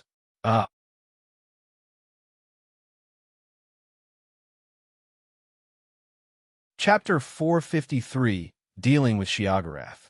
Some of you are cringing because Sheogorath appeared as Cat thinking, I am taking things hardcore with Catticism again. Truth is, in Elsewhere, they have a god for madness and skooma called the Skooma Cat, Sheogorath. That's all in the lore. Check ESO Quest, The Lunacy of 2 Moons, where he makes an appearance. What's up, Uncle Shio? John said with an ever-so-patient expression. Nephew, put me down, this is rude. Here you go. John let go of the large Alphic on a small rock. The other 3 looked at the striped gray Alphic, waiting for John to explain. This was, after all, that very infamous uncle they heard about. What are you doing here, nephew? Cheese hunting? Wine surfing? Oh, wait. Don't tell me. You're mushroom hopping? No, and no. You know me, uncle. I try to keep original in my work. Right now, I'm trying to figure out how to kill a bunch of people in a unique way each. Oh, that's a nice idea. Can you make one die from excessive cheese eating? You mean dipping people in liquidated food? You know what? This is actually a good idea. We can make all kinds of soups, then dip people in and see which kills faster. My money's on the tomato soup. I will go with melted cheese. You'll lose miserably. Getting dipped in melted cheese is the very definition of heaven. Try tomato soup. The two were getting along in an instant despite the dumbfounded faces around them. But that didn't last long, as the two noticed someone staring daggers at them. It was a black cat that appeared on John's head and seemed very annoyed. You should shape-shift, John said. Wise idea. The Alphic struggled as he started to take another form while being entangled by all the yarn around him. In the end, he took the form of an elderly Breton gentleman with a particular appearance in a pink brocade suit, still entangled in yarn. Haha, it's me. But you didn't know that, did you? All surprised now, I see. Sheogorath looked at the ones around him and said with a proud face. Other than Nefertiti, who was cringing, the others didn't know whether to act surprised or cringe. This particular Dater prince can be brutal if he was displeased. Act as if your boss said a joke. John gave a pro tip as he noticed the ones behind him being in a dilemma. Oh, amazing. Incredible. Wow. With the gore flag fully avoided, John wanted to get this over with. What are you doing around these parts, uncle? Whoa, straight to the point, aren't we, nephew? Don't you want to play a game first with your old uncle? Something is telling me we're going to play whether I liked it or not. You understand me well, nephew.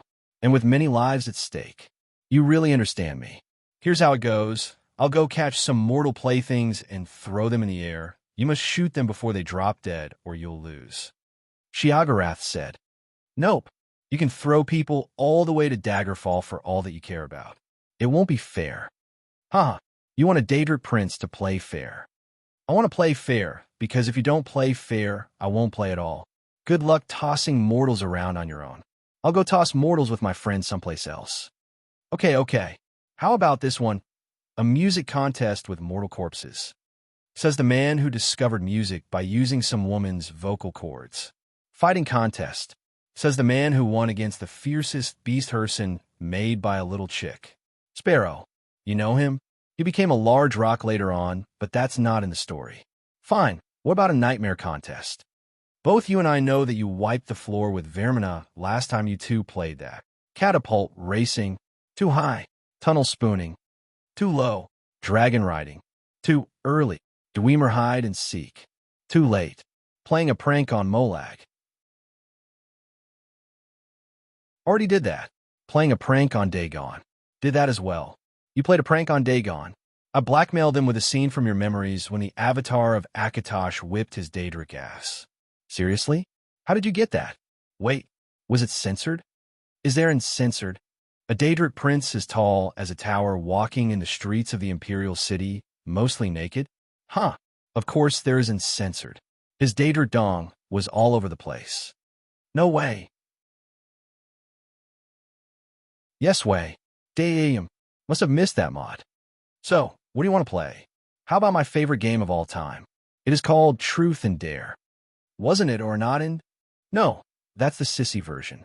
John Dare's version is Truth and Dare. Fine. I feel like I love it already. How do we play? I ask you a question and I dare you lie to me. I feel like I don't love it after all. You already agreed. Fine, I go first. You sure? You'll ask me a question and you'll dare me? John asked again to confirm. Shiagarath had to think twice before that one. You've got me, nephew. Fair and square. Fine, you go first. John sighed after bypassing the mental burden of dodging the troublesome stuff Shiagarath wanted to throw at him. What is going on with that curse around, and why are you turning people mad? I always turn people mad. That's what I do. I am a mad god. And the curse that is killing people? Your madness is making things difficult for me here, uncle. Oh, you got it all wrong, nephew. I am not harming anyone here. You seriously expect me to believe that? John looked doubtful. You expect a Daedric prince to lie? Yes. Well, believe it or not, we're concerned about this event. Shiagarath said, ignoring John's doubts. We, me, Azura, both of you, the whole lot. Wait. This whole lot is our faction in these labors, right? Right. Why wasn't I invited then? Azura didn't call for you? I thought she did. That's why I didn't want to tell you much. No, she didn't. What is going on?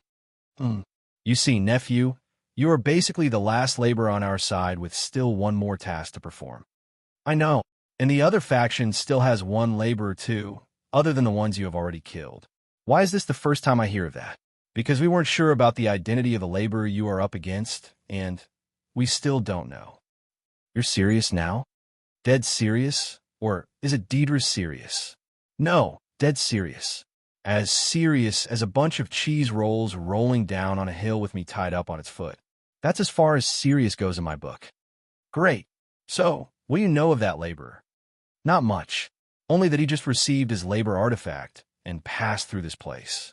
The reason for the curse you are after is mostly thanks to him, and the reason why I'm driving people insane, other than me being the mad god, is to control them. Once these people die, they will turn into undead and cause damage we don't understand. So here, I am saving the day and doing what you heroes should do. Please don't mind the competition, nephew. John and the rest sighed. To sum up the rambling of Shiagarath, he is making people insane to halt the curse. This curse is caused by a mysterious laborer on the other Daedric faction. Couldn't you just find that out from the start? Mirren said, holding his dizzy head. Believe me, when it comes to Uncle Shio, it is wise to take the extra mile and make him talk his heart out, else you will find yourself going on a literal fool's errand to hunt some butterflies in a basilisk's nest. John replied, You know me to a frightening degree, nephew. I'm afraid you think highly of me, uncle. Is there any more information about that laborer? Sadly, nothing. He was very well done hidden from us by someone, but I personally think it won't be long till they reveal that laborer. You can as well start helping us, can't you? Azura was pleased with you during the last party. She drank a lot to the point where both of you had to carry her back to her realm. Daedric Prince is drunk. You don't believe me? I don't. Fine. I'll invite you to the next party, and you will see for yourself. I'll hold you to that word. John smiled at Sheogorath, and the latter returned the same foxy smile. But now, it is time I hold you to your word, nephew. My turn in your truth and dare. Sheogorath said. You're going to dare me after all, uncle? John was amused. Come on. I am not going to lose my nephew for a mere question. Sheogorath said and smiled wider. One of your friends can take your place in this, right? That was not a rule. Neither was not accepting to be dared. You owe me answers now. To John's trick, Sheogorath forced his own rule into this. John wasn't pleased, but it seemed that Sheogorath was insisting. John, it's okay, Isha said as she played defensive. John didn't reply and kept staring at Sheogorath. What say you, nephew? Sheogorath said with his lunatic smile growing wider.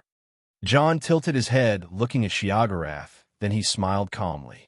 You are not interested in any of those friends behind me, don't you? You are after someone else. John said. Sheogorath became more amused. As I said, you know me too damn well. And you are wondering why. John stepped forward, not fearing Sheogorath.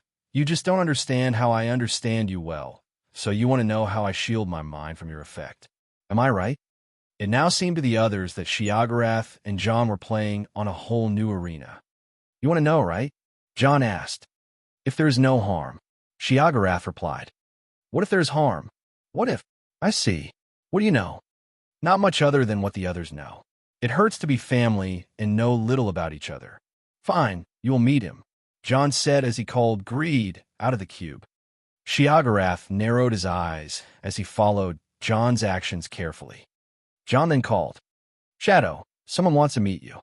Sometime later, John, Isha, Mirren, and Miranda took the road to the south towards the Thalmer camp. Let's brief it fast. We are looking for a laborer who is very dangerous and can be anywhere. We can't trace him by one cursed patient, so we need a lot of specimens to try all the methods we know. Our best bet is sadly in a Thalmer camp, John said as he grumbled. The others followed him in silence while looking at each other. John, do you want to talk about what just happened? Mirren asked. We better not. John replied. Are you sure? That thing wasn't normal. Even Miranda spoke in a worried tone. It is nothing, really. You don't need to worry about Sheogorath going after us. John said. What about that thing that appeared? A few minutes ago, those three witnessed something mortals can't withstand easily. Shadow spoke to Sheogorath in a language that made them shiver before both Sheogorath and Shadow disappearing somewhere together, and John recovering, Greed. John saw the worry on his friends' faces and sighed. Listen, I truly didn't want you to witness that. What you just heard was from a higher tonal aptitude. Mortals of your level can't possibly comprehend it, and as a person who experienced the tower, I know better. John said, try and calm them down. When higher existences meet, they don't just converse in the level of mortals. That would be like a first grader attending a quantum physics class. Even John was overwhelmed with the high level of thoughts.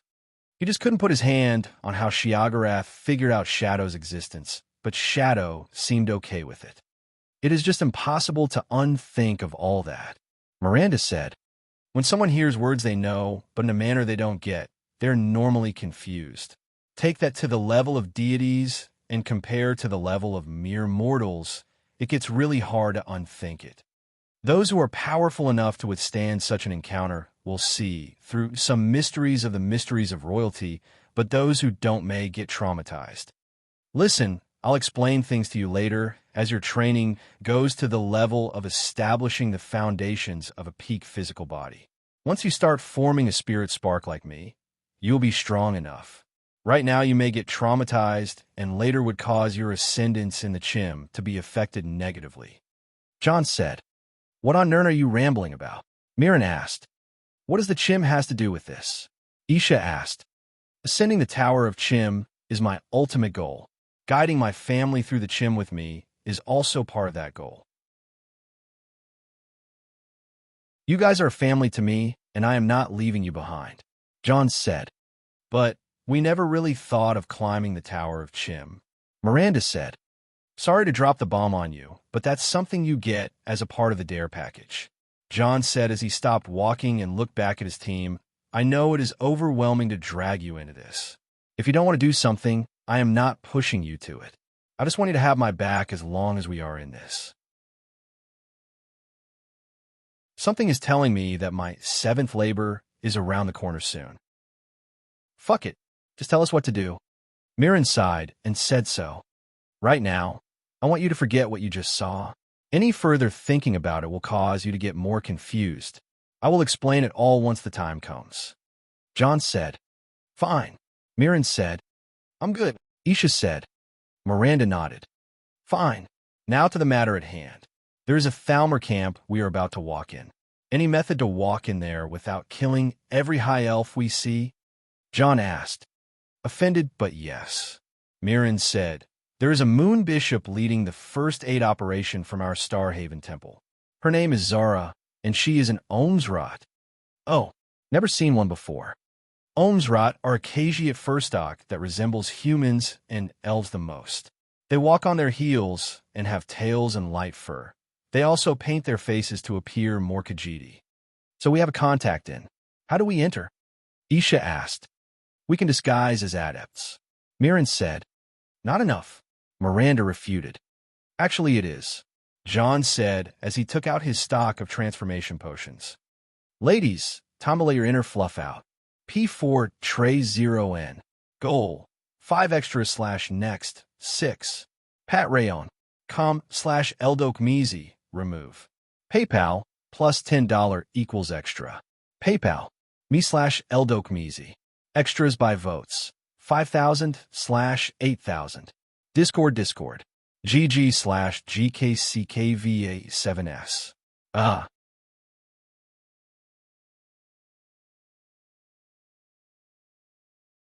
Chapter 454, Chasing the Curse.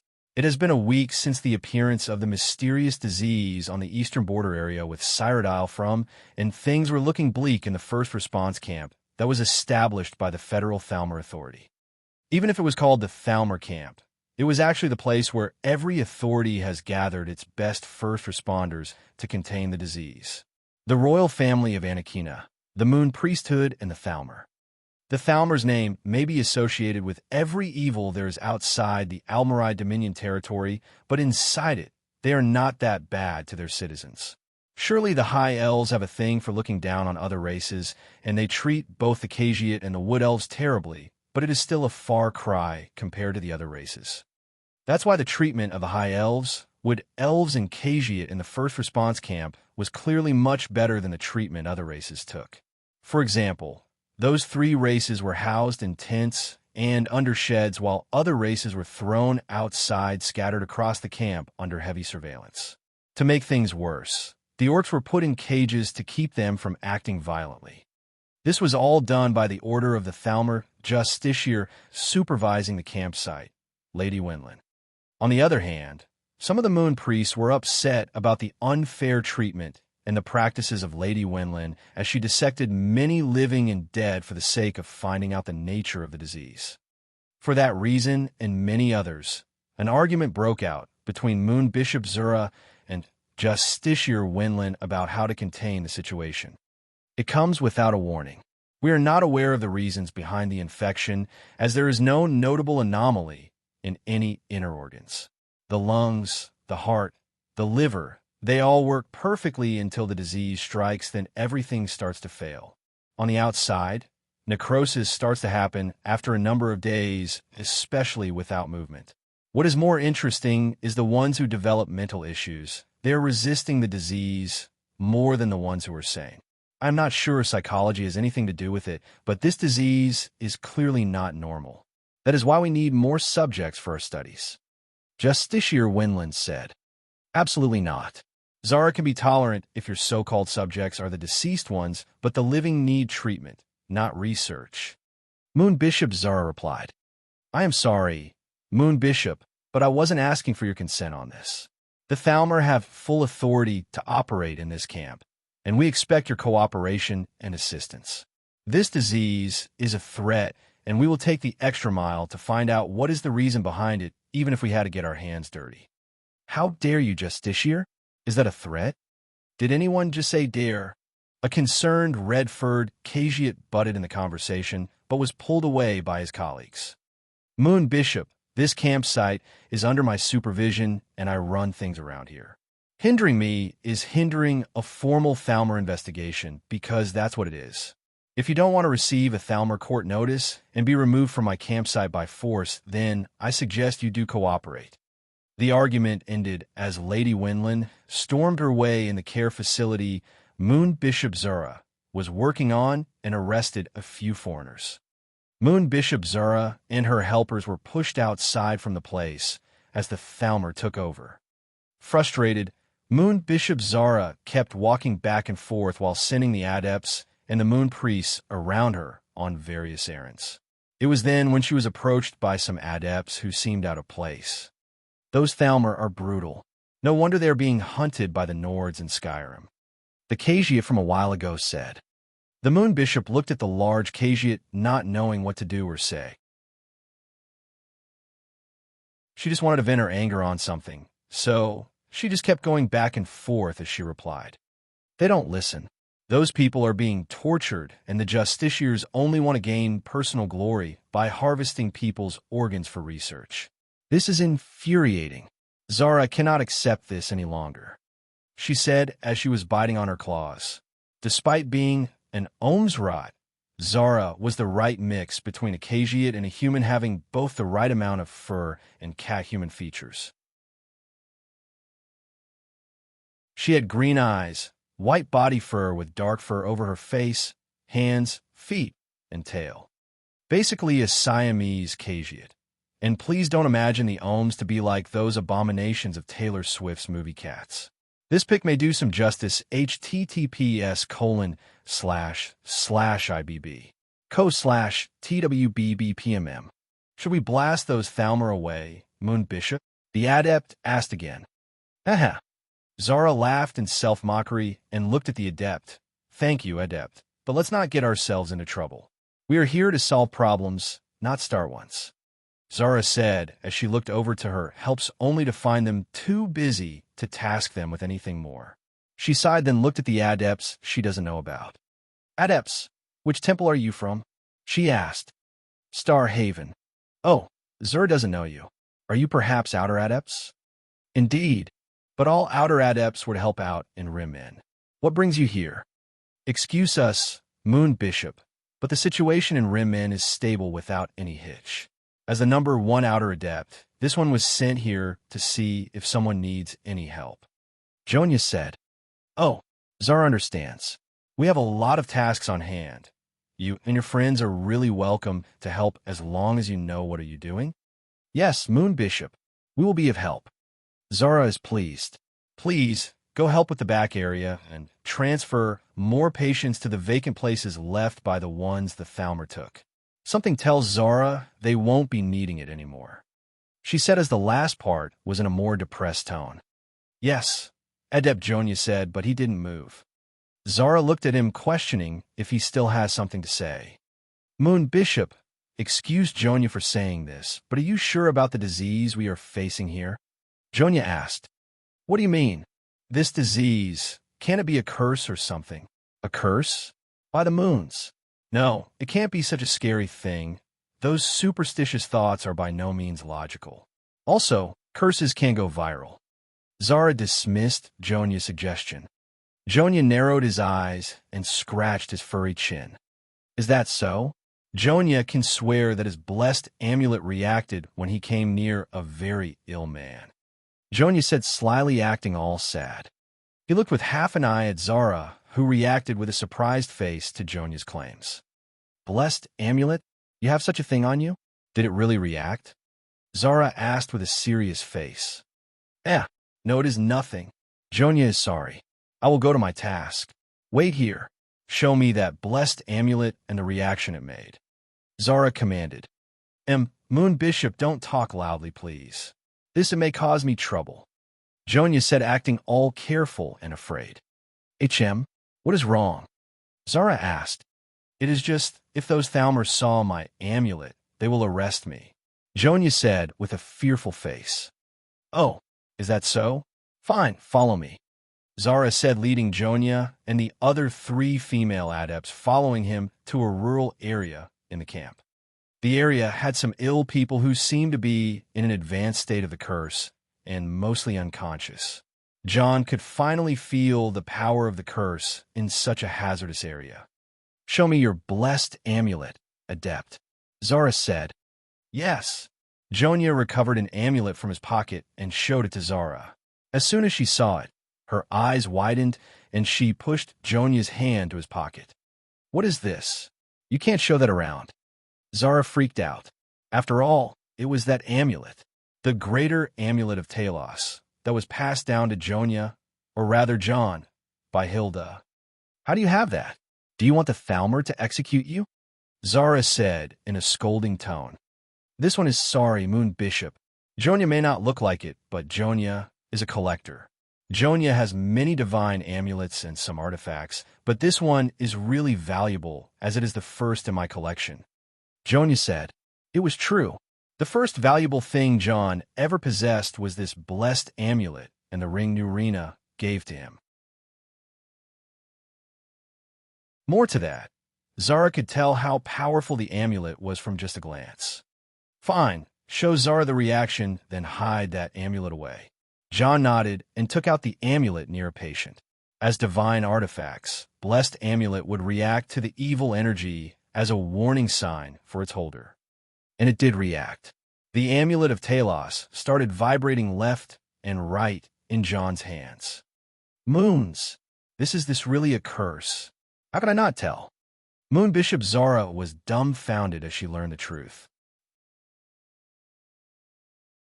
The reason why a holy woman like Moon Bishop Zara couldn't detect a curse was how faint it was and its disguise like a disease. Also, Zara seemed to not be carrying a blessed amulet on her. The reason was obviously the value of these items. The amulets of the moon were kept in the vaults of the temple for safety and only taken out when needed. We must report this, Moon Bishop Zara said. If Zara tells this to Justiciar Wendland, she will surely stop the unnecessary killing. Of course, Zara won't say anything about your amulet, Adept Jonia. Good work.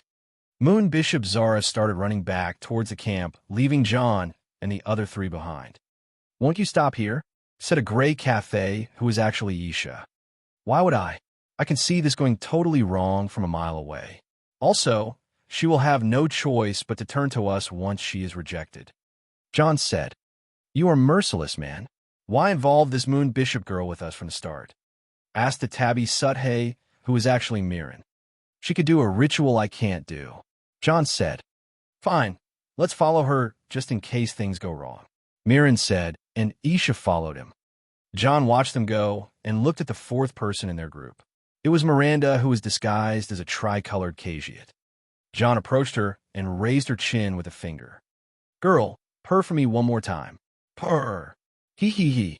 We're definitely doing it tonight. Just as John said, Zara was turned down and mocked by the Thalmer very badly. Disheartened, she walked away with a depressed face around the camp. Moon Bishop, how did it go? Jonia asked as he ran to Zara. Zara put on a faint smile and looked at Jonia. Zara apologizes, Adept Jonia. Justiciar Wendland accused me of trying to seek personal gain, and she pushed me off the operation. Zara said, Oh, how unfortunate. This is really not good. Jonia made up a grim face. Sorry to disappoint you. It is not your fault, Moon Bishop. An honest person like you would never seek personal gains like those blood-sucking Thalmer. They are worse than goblins. Jonia said, It's okay. Zara will inform the temple, and we will send adepts to investigate. You can rest assured. Zara said, Moon Bishop, Jonia thinks he can prove to be of more help. Jonia said, Speak. Me and my team are skilled in fights and can survive anything, but we lack guidance. Perhaps Moon Bishop Zara can help us help the people around here. What is in your mind? If we track down the one who cast the curse, we can destroy the curse's medium. The only problem is he can be anyone and anywhere. How can I help you then? Jonya has once read about that ritual. It is called the Eyes of the Moon Beast, Jonya said in a low tone. Moon Bishop Zara froze in her place. This is really not good, Adept Jonya. This ritual is not allowed to be used. It involves establishing a connection to the Moon Beast. Yes, Jonya knows as much.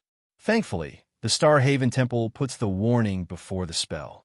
Jonya knows someone who would just fall in love with this method instantly. Involving the Moon Beast is a heterodox method. It is not acceptable. Moon Bishop Zara refused bluntly. The Moon Beast she spoke of was a god in the Khajiit pantheon known as Lorkaj, the one elves call Lorcan and humans call Shor or Shazar. Moon Bishop, let me remind you again how the Moon Beast was once held in reverence and later in contempt by the Moon Temples. You know exactly that the reasons behind the discrimination are political and mostly to suck up to the Almarai Dominion and the Thalmor. Jonya said. His argument was sound. Even Moon Bishop Zara was having a hard time weighing the gains and losses. Yet the more she looks at it, the more she saw that there is no losses as long as the Thalmor do not find out about the ritual. But that still means we are going after that person who caused all this by ourselves.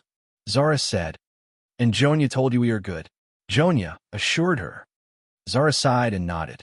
The Eyes of the Moon Beast, a ritual that needs to be held at night to draw power from the Jode, and Joan then direct them to search for anything that could be seen by the moon. Zara never tried this ritual before, but knows what to do. Zara said, tell me what you need. Jonya said, first, we need moon dew drops and moon sugar so Zara can prepare mentally. Zara has moon sugar, but the moon dew is a rare. Here you go. Jonya passed a bottle of moon dew liquor to her. How do you have that?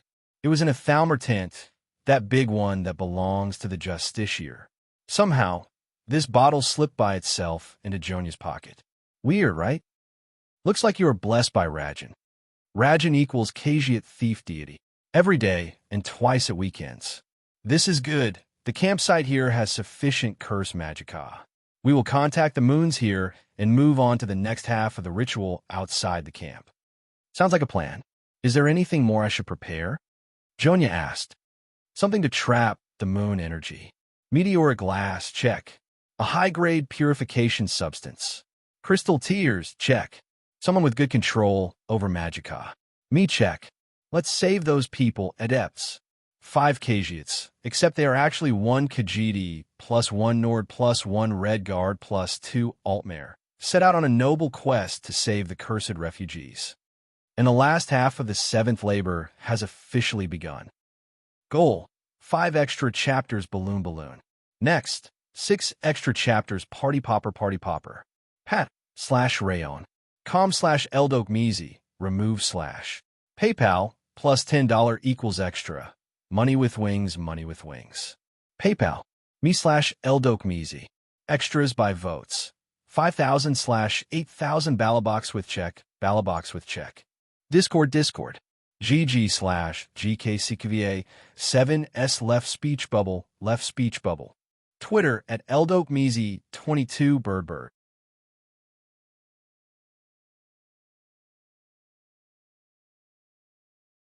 Chapter 455, Trollhead. A double chapter, y'all. Daily plus 5K votes extra. Also, here's some ranting. I've spent most of the weekend dusting off my knowledge about video editing, which is from the era of Windows Movie Maker. That's before the Dawn era. I wanted to upload this novel on YouTube as a sort of tube novel or whatever. Then after all the work, I get to know that YouTube won't monetize videos with slideshows or TDS, which is kind of, what I did. Infuriating. I uploaded the video of chapter 1 anyway. https://youtube. b/_bm2 ron_bny. Part 1. An hour earlier, Moon Bishop Zara started a ritual inside the first response camp to connect herself to the moons and find the trail of the curse's magicka. After doing so, she had to start working on the Eye of Moon Beast ritual. It was very simple, a connection with Jode and Joan, the moon's Maser and Secunda. must be established, then one must trap a sufficient amount of moonlight energy. A sort of clairvoyance divination method can be used to visualize where it leads. A simple ritual, but weighed a lot on Zara's mind. The existence of the moon beast was something that is feared by all the moon priests. She was born in the age of discriminating against the reverence of the moon beast, even though it was common knowledge in the temple that the discrimination is rather political. Still, some lines were a bit hard to cross. In the end, she stood in front of Jonya, showing him the spell she combined to trace the magica of the curse. Excellent. Jonya replied with a wide smile and handed her some items. Those are the meteoric glass and a purification solvent known as the crystal tears. Jonya forked out some of his best items. The raw meteoric glass he harvested from the abyss was very precious and equal to fortune in Tamriel. Also, the crystal tears was a solvent made of the Lorcan's tears provided by master alchemist Nerelian and Kind's tears, harvested from Cold Harbor, which is one of the most dangerous realms in Oblivion. Putting a price on those items will be kinda astronomical. Zara looked between Jonya and the top-grade items he prepared, trying to keep as calm as she could. Did you rob the temple? The temple is that rich. Then was it the royal family? Nope. They had nothing that can attract Jonya's interest. Oh, I see. Seemingly logic was hard to work with Jonya. Zara decided to act now and ask questions later. She took 5 fist-sized pieces of the meteoric glass and arranged them around. Why 5? Jonya asked. There are 5 of us, so we need 5 eyes. Zara said. John put a few more in front of her. Just in case, he said. To him, there was still Nefertiti, Jax, and Wrath on his team. Zara couldn't help but nod and proceed to work. She was to purify the meteoric glass and reshape it into small flasks using alteration magic. A reshaping spell was one of the high-leveled spells in the alteration school, the second least school John was proficient in. As the meteoric glass was shaped into small flasks, Zara started filling them with the crystal tears and sealed them well. With that, she used telekinesis to lift the tin or so flask up in the air and face the 2 moons in the night sky. Then she started singing. It was a chant of weird words that seemed incoherent at first, but after using the Eye of Magica, John started to see the motion of the moonlight energy flowing in the flasks Zara made. This singing was close to the druidic chant Alina uses to talk to animals and soothe wild horses. John smiled as he remembered his wife back home. Zara is done, Zara said as she took down the flasks and handed them to John. Oh, Jonya is impressed. These flasks look pretty. Just like he said, the Eye of the Moon Beast flasks were like pearls of crystal with the size of a fist each. The crystal tears inside them seemed to be holding a large amount of moonlight energy as well. Observing closely, John judged that his method of trapping energy in crystals like how he did to activate the Ansei Pyramid was much more efficient than using a chant. Still, messing with rituals is inadvisable. What to do next? Channel your magica through them and leave the rest to the moon beast. John did as he was told, and something he never expected happened. Wow, just like a clairvoyance spell, a trail was formed in front of John. It was not a hint of images or some highlightings of magica, but rather a trail made of a colorful moonlight. It was as if he was stepping on the Bifrost. Those who saw the phenomenon were enthralled by its beauty and wonder. There's only one downside to this, Zara said. It doesn't work when the sun is up. John figured it out. Indeed, then let's not waste any time. We will travel on horseback nonstop. This trail leads to the one who cast the curse. I want all of you to be wary and careful. If sunlight caught us, we will travel towards the last direction we had. John said. He extended his hand forwards, and the ring cube brightened. In a second, a few horses appeared in front of them. Horses! Zara freaked out. John jumped on his horse Jurgen and faced the west. Let's move. Anakina Kingdom, the northern half of Elsewhere, had a very infamous rocky desert known as the Scar. It is home to various desert predators and stray undead, but today, these creatures were pushed a step down in the food chain. A single silhouette roamed the desert alone with a spear in hand and an orb in another. His head size was uneven with the rest of his body, but if one took a closer look, one can see that he was wearing a strange-looking bone helm. This man was walking through the desert in a straight line without food or water, not even interacting with anything, yet every living beast that felt the presence of that man ran as far as it could. Even the infamous man-eating desert plants didn't react towards him. His clothes were minimal robes, as if he wasn't bothered by the desert squall he is walking towards. His indifferent attitude seemed to be backed up by a great deal of power and combat experience. As every creature was wary of the man, men and elves were not that smart, and the same went for Khajiit and Argonians despite their bestial instincts. Those who tried to stop him were stabbed by the spear. Those who ran from him were cursed but the orb.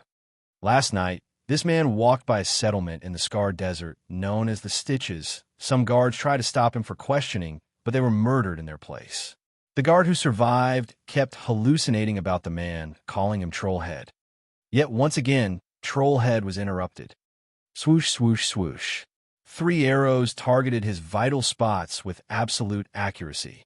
Trollhead skillfully waved his spear and hit the 3 arrows like nothing. From afar, he could feel the shooter that barely hid him slash herself. Trollhead took one step towards the shooter, but the shooter didn't send any arrows towards him.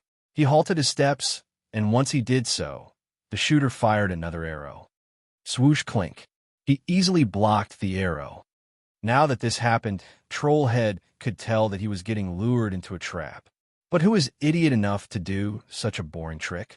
Trollhead took another step, then started running in zigzag to shake off the arrows that kept coming at him. The lethality and the accuracy of these arrows increased with each one, proving that the shooter is much more skilled than what she gave off. But no matter how skilled they are, a being in the caliber of Trollhead is unbeatable no matter whatever method used. He increased his speed to unimaginable pace, and in a couple of seconds, he was stabbing towards the female Khajiit archer. Clink, clink, swoosh, swoosh, swoosh, swoosh. Still, not sure how or when, the female Khajiit archer changed into a male Khajiit swordsman who parried the spear by his sword and stabbed at Trollhead's eye by a hidden dagger. Following him from another position, the female archer shot 4 arrows instantly to the heart, the legs, and the orb. Trollhead felt bothered by the 2 and decided to move faster. He moved his head to block Mirren's dagger by armored part of his troll skull helm and waved his spear in an artistic way to block the arrows, then retreated away. Wow! Mirren was taken aback by the dangerous spear skill he felt from a man, then decided to give chase, but Trollhead ignored him and charged towards the shooter, Miranda. Miranda shot an arrow towards Trollhead, and he dodged easily. Still, the one who received the arrow was Mirren. He cast Reflect on his sword before hitting the arrow, giving it 180-degree turn in momentum and trajectory towards the back of Trollhead. And it hit. It was exactly in the middle of Trollhead's spine. He'll be paralyzed for life from now on. Or so they thought. Trollhead stabbed the ground with his spear, then took out the arrow with one hand and threw it aside. Fuck. Mirren couldn't believe himself. Trollhead wasn't happy to be hit. He gave Mirren a glare, then turned to Miranda and charged like lightning. Shit. Exchange. Mirren shouted and exchanged positions with his sister. Clink, clink.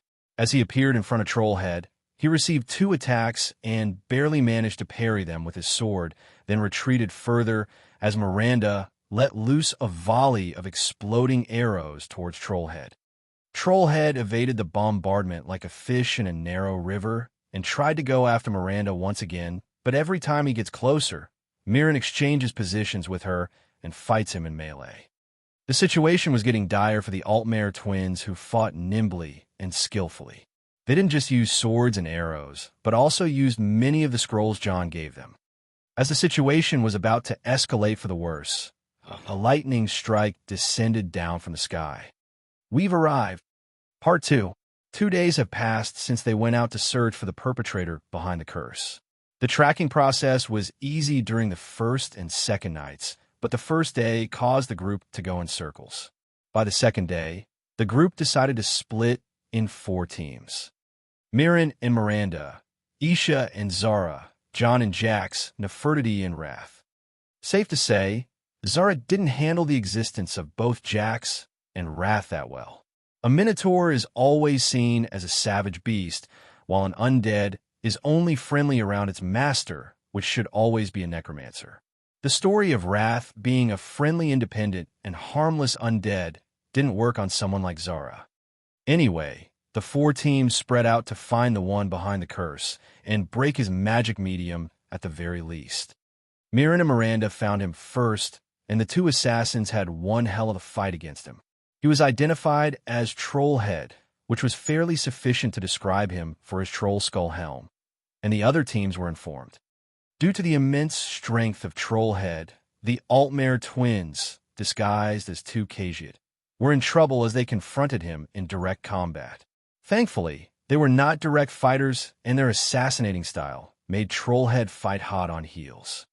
We've arrived, and thankfully, reinforcements were here. The first team to arrive was John and Jax. Streams of lightning hurled at Trollhead from all possible directions, giving him multiple burns, but he wasn't bothered and turned to the direction where the magic came from. Not too far, a flame-hawk Atronak descended in a frightening speed with a red-furred Khajiit on its back and a minotaur held in its talons. The Khajiit held a staff and had a number of Eye-of-the-Moon beast crystals around his belt. You clearly like it there, Jax. Yes, boss. I am flying. Whatever. John let the flame-hawk Atronak to Jax and jumped down beside Mirren and Miranda. Jax kept flying with the flame-hawk Atronak and commanded it to go directly towards Skullhead. HAA, I'll stomp on you. Drum. Once Jax landed, Trollhead slipped away as Jax's head caused a literal fire blast to occur. Despite being a Minotaur shaman, Jax was an excellent pyromancer and considered himself to be the first disciple of John. His Hell Stomp was on par with an expert-level flame magic. Trollhead landed away from John and Jax, who seemed more annoying than Miranda and Mirren. Now in a 4 against 1, the odds shifted greatly. Hey, whose Deidre do you labor for? John asked. Trollhead didn't seem to be willing to answer. All right then, keep your secret, Sam. John raised his staff and cast a series of lighting spells towards Trollhead. Trollhead raised his orb and started shooting spells from it too. How ancient are you to use an orb directly? Just put it on some twig and call it a staff for the love of heaven. John tried to taunt Trollhead to talk, but the latter was silent as a rock. The magic duel lasted for a good while before the 2 stopped. John instantly narrowed his eyes. That's some magical resistance you have there, he murmured softly. John, he has a strange body too. This arrow hit his spine, and he just plucked it like a splinter. Mirren said, magic resistance and an odd physique. That's a supervillain for you. John joked about it, but in his head, he got as serious as he can get and focused on his opponent, scanning every little detail. Thin robes, signs of being rugged, which may mean this guy has been traveling for a long while or was in some secret training. A very interesting spear, clearly enchanted, but John can't tell what enchantment it is from a distance, yet it is very well made. The orb is interesting. This is surely the thing that should be destroyed for the curse to break. The thing is that no one uses orbs for casting spells these days without mounting them on staves. The man is clearly not equipped enough. Speaking of equipped, this man is traveling very light, or even too light. He only has the clothes on him, the spear, and the orb. Oh, and that troll skull helm. The skull helm, clearly made of bone but unimaginably powerful. The power of enchantment on it is very high, and surely serves a certain purpose to always be worn in plain daylight like that. There was the strange magic resistance and the odd physique, but these 2 need further investigation. The thing is, there's a life signal, which means that the man is alive and not an undead. Still, this is a very weird life signal. There was much to understand before battling such an opponent, but there was not much time to think as Trollhead was attacking. Jax took the sky with the Flame Hawk Atronak carrying. Mirren and Miranda completely erased their presences and prepared for a lethal sneak attack, while John prepared for a fight. Trollhead reduced the distance between him, and John then stabbed with his spear. John used a fast blink to teleport behind the man and wave the ebony blade that appeared out of the cube. Clink! The first clash caused sparks to ignite between the two weapons. It was rare to see a weapon stand its ground against the ebony blade when it is in John's hand, especially when it is now awakened by July 10th. This spear is seriously good, John commented. Swoosh! The cloak covering John's body moved on its own, trying to capture the man, but he slipped like a snake. The cloak was of course greed. John threw pride in the air, and it floated on its own over John's head. It then aimed on its own towards Trollhead and started casting a strong barrage of spells. Fussaroda! John even shouted the unrelenting force and pushed Trollhead further and further. With John's almost endless magicka and dirty play of cutting all the roads around Trollhead, it turned from a fight to a chase.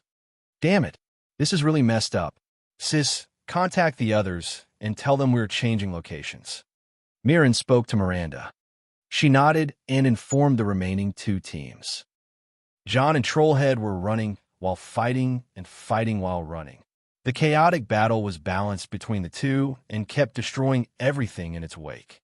From a sky above, Jax spotted something. Boss, a village up ahead. Warn them. I am a minotaur. Then terrorize them. Yes, boss. From what it seemed, Trollhead was being chased, but indeed, he was leading John to a place in his mind.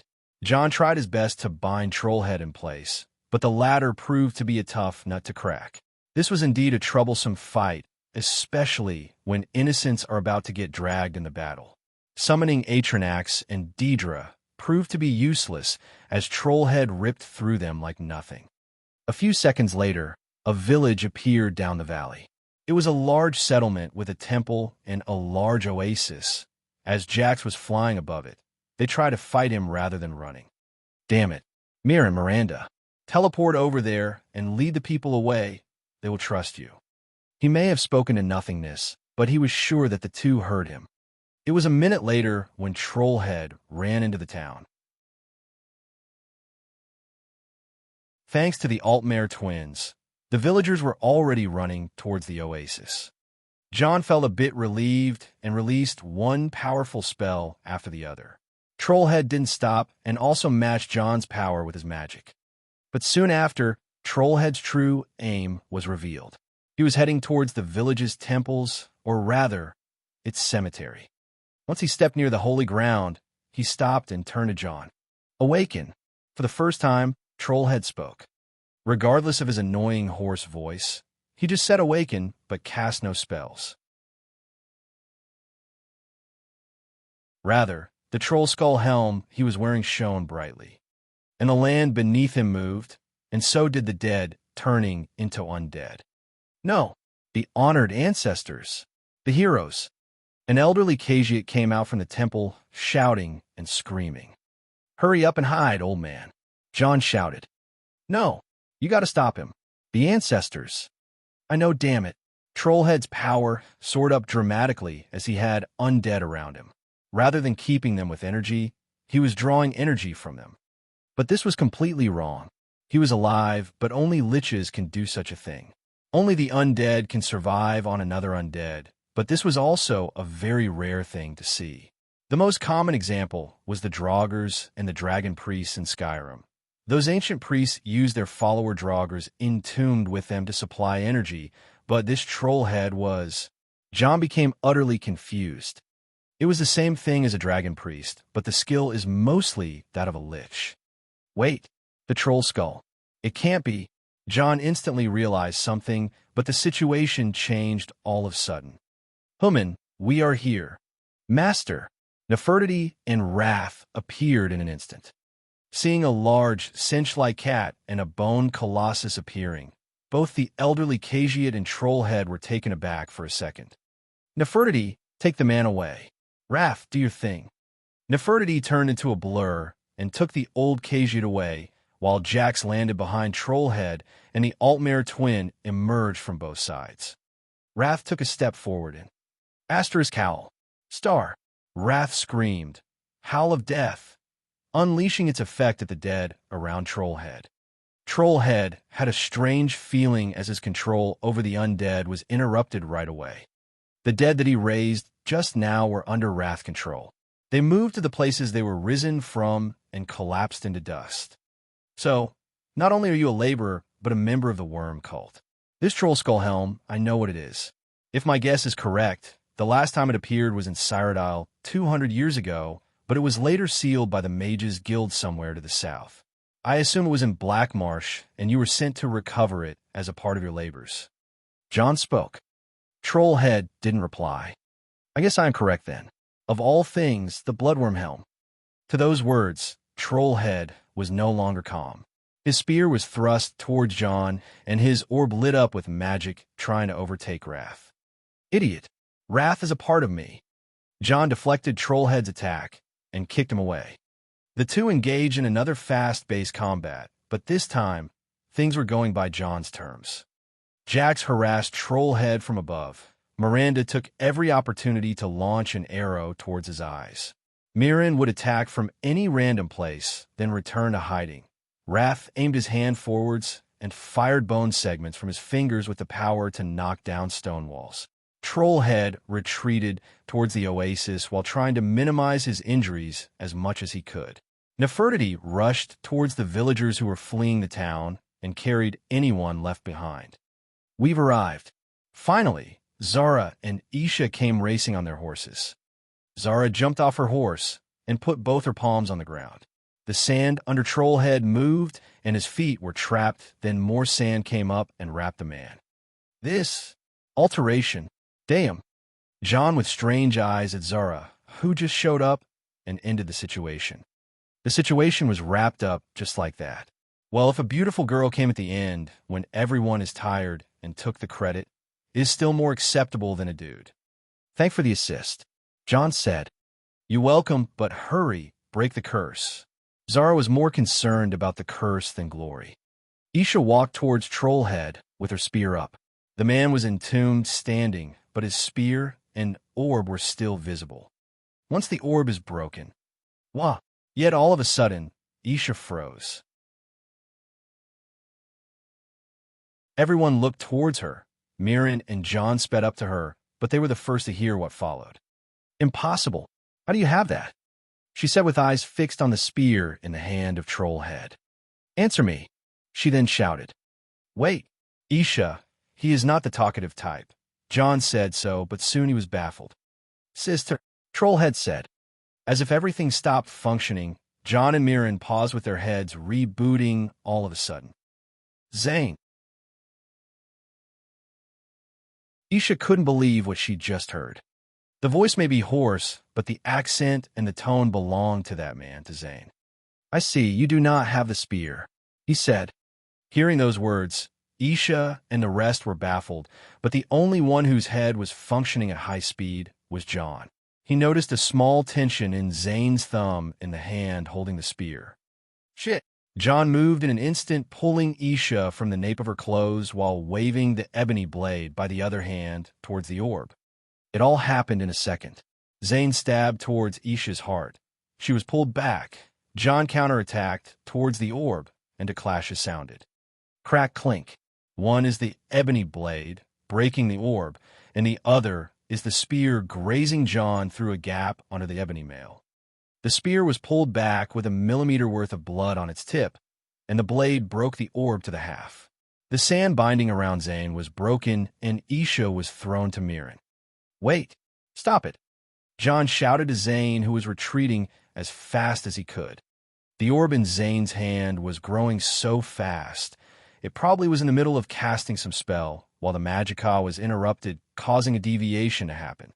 If more magicka was supplied, a magicka explosion will happen, and it won't look good.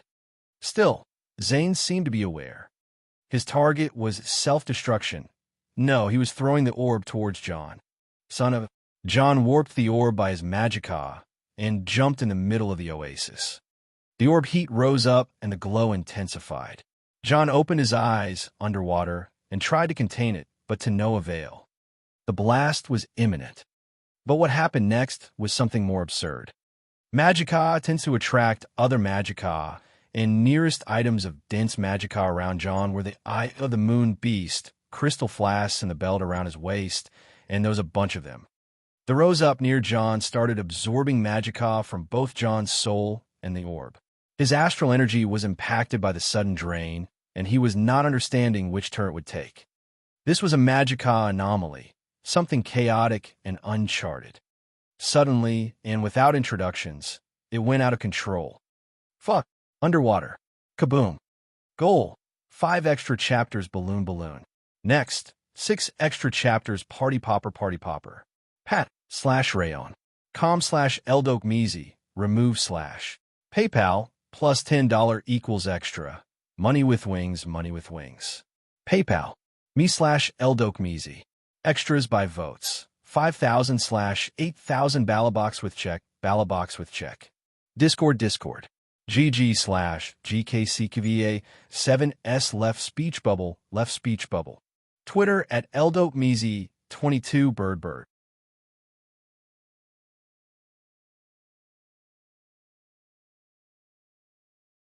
Chapter 456 Lust. A day ago, a peaceful village on the edge of the Scar Desert was in chaos because of a fight between some experts that dragged to the place. A man took upon himself to jump in the oasis with a dangerous item that exploded with him, creating a large water splash. This man was recovered later by his party, but he was in a strange shape. No one could explain how, but the poor Khajiit seemed to have lost a lot of fur to the point where he looked like a human. Anyway, he was carried to recover in the temple, as it seemed a moon bishop was accompanying the party. The man in question is naturally John, and since he took the exploding orb to the bottom of the lake, strange things happened to him. First, he was recovered by Mirren and Miranda, but his disguise seemed to be exhausted and his face was green. As they stripped him from his armor, they noticed a small wound on his shoulder with a terrifying poison spreading through it. John was barely conscious due to that poison. Nefertiti also showed the same symptoms as him. Knowing about his connection with her, they realized that John's injury was more than just physical. After the mess was over, Isha remained trying to put herself together, and Zara helped with John, but kept demanding answers no one was having the mental capacity to answer. In the end, the villagers acknowledged John and his party as their benefactor, but still suspected him of dragging trouble towards them. John woke up the next day with a terrible headache and a fevered head. He saw a ceiling he couldn't recognize, but his head was still spinning. How did I get this drunk? Aside from fishing you out of an oasis, you didn't do much drinking. John looked beside him to see Mirren. What happened? Nothing much. You took an exploding orb for us. The village is safe, and Zane has escaped. As Mirren said so, John's memory was refreshed in an instant. Shit, what happened to Isha? Is she grown? John tried to get up, but a sudden pain assaulted him. And you were poisoned badly. John held his burning shoulder with a twisted face. What poison? Green cobra poison. Mirren said. John swallowed his salivary. How the fuck am I still alive? John asked. Isha saved you. Surprisingly, she had the right antidote on her. John looked at Mirren doubtfully. After all, what are the chances? It is something about her family using this poison as a signature. Her brother's spear is enchanted with that poison. Damn, this was close. How is she? John asked. Mirren sighed.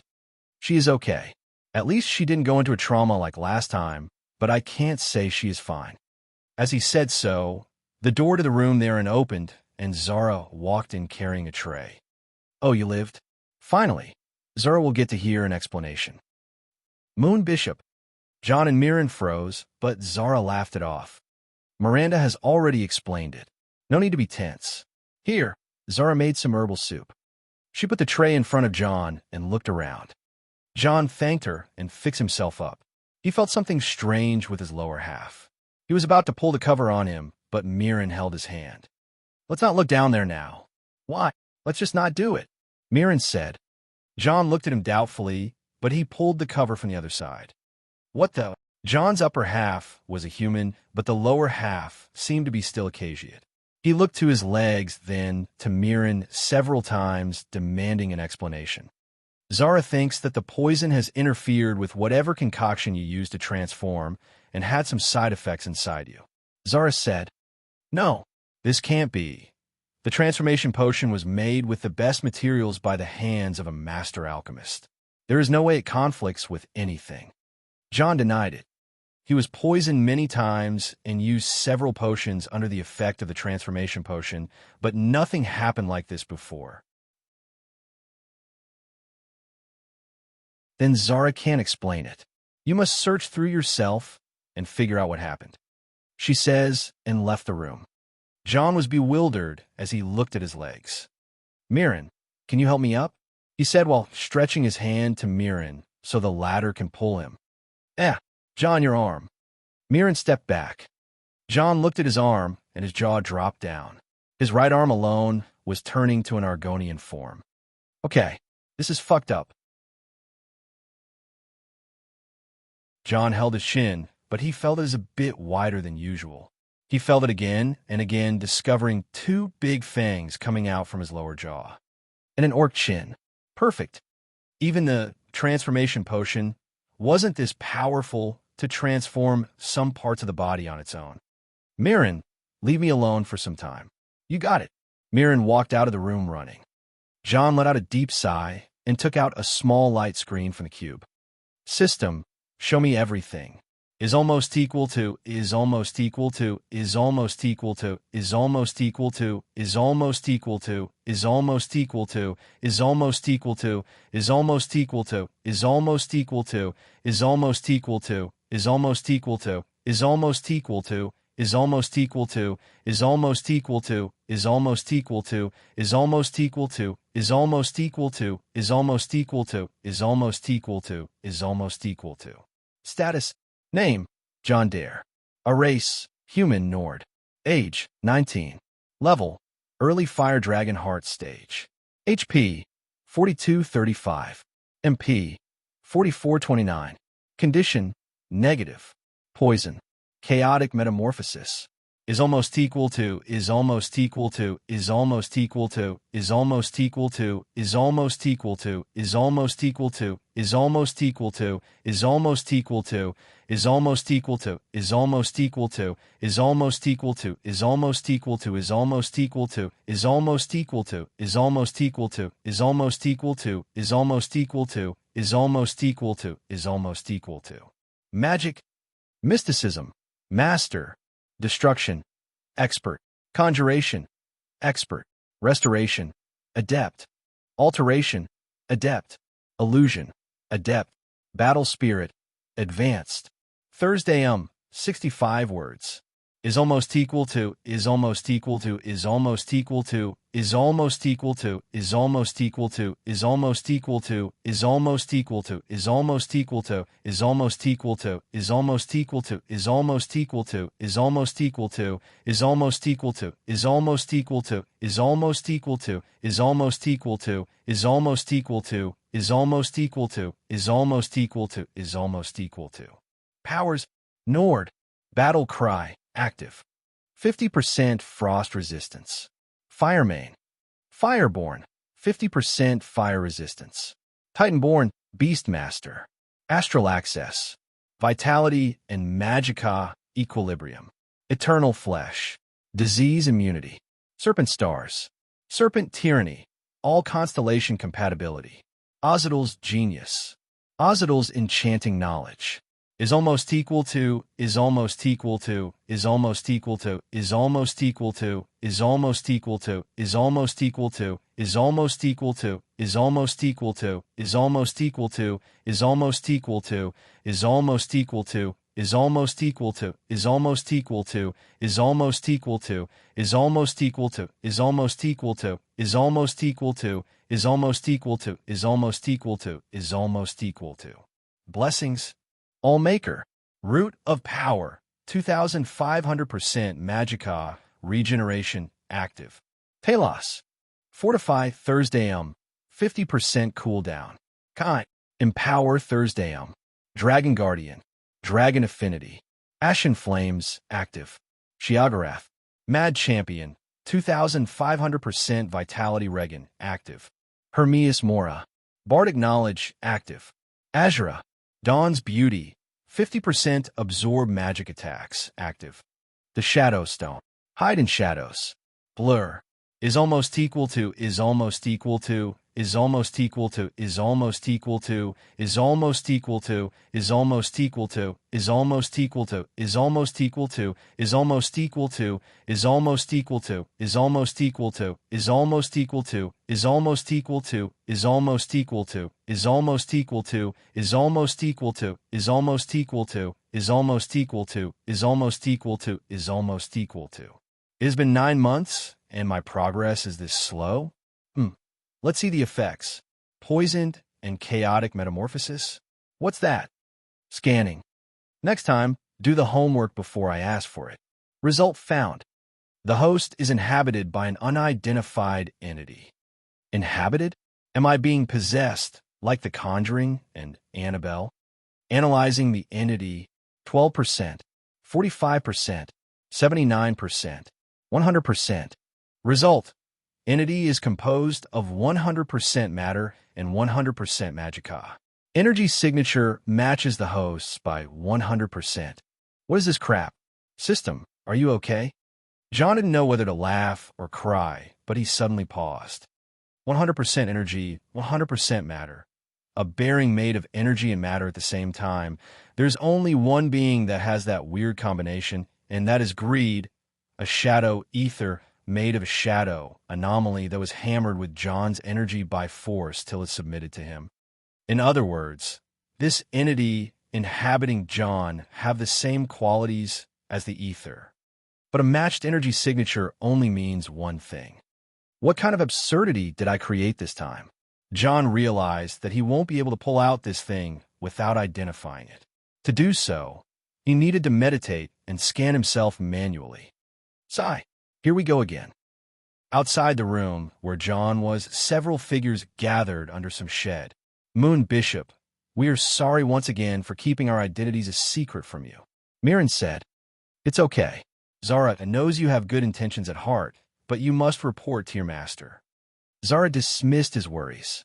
More importantly, I have received a notification from the temple that the disease has magically disappeared, but some are still in bad shape, so we ought to return and help. As usual, you siblings will stay clear from the Thalmer. About that, Mirren shrugged lightly. I think John and Isha will take the other direction. You want to follow your friends? We are obliged to. Isha's brother and John's 7th labor are not things we can put aside. Labor, huh? Just like you and your sister. This is some messy business indeed. Zara sighed and looked at the Altmare twins. But your greater obligation is with the temple. You are core adept. I understand, but we will go either way. Mirren said, Fine, but disobeying the call of duty to the temple won't come cheap. Zara said, Demotion. We're fine. Miranda said, Then Zara wishes you best. You have spent 20 years to reach where you are. Zara hopes your choice is worth it. Zara didn't scold them or anything as she understood their motivation. As the three conversed, Isha approached them. I am done with the injured villagers and helped fix the broken houses. Do you guys need anything from me? She said. The other three looked at her with complicated expressions. Isha, are you okay? Mirren tried to ask about her, but she interrupted him. I'm fine. If you don't need help with anything, I'll go check on John, she said and left. Mirren watched her leave, then let out a heavy sigh. She's not acting normally, Miranda remarked. I know. Talk to her. She doesn't want to listen. After meeting her brother yesterday, Isha was shocked senseless, but that didn't last long. Her shock turned into rage to the point where she kicked a boulder 10 meters in the air out of rage. She then kept cursing every Daedric prince she knows of. She believed that her real brother is dead, and whoever this impostor is, it tried to stab her with her brother's spear that he must have stolen it from his grave. A blood sin in Isha's book. Her real brother is a kind person and would never try to attack her. Hell, the real Zane was against the idea of her becoming a martial artist to begin with. This was the most distasteful provocation she ever had and decided to support John as labor, no matter what, so she can bring this imposter down. However, Mirren and Miranda knew better. Isha was clearly in denial. Let's go after her. Zara stood up and went towards the temple. The two followed her silently. In there, John was sitting still with his eyes closed and kept meditating. His appearance was shifting between all the forms he changed into before. Argonians, orcs, wood elves, Khajiit. John abused the transformation potion too much during the past year for the sake of taking bandit forms and awakening the ebony blade. Isha was standing on the door of his room, waiting for him to finish when the others came to her. He is busy training, she said, so the others don't disturb him. What is he doing?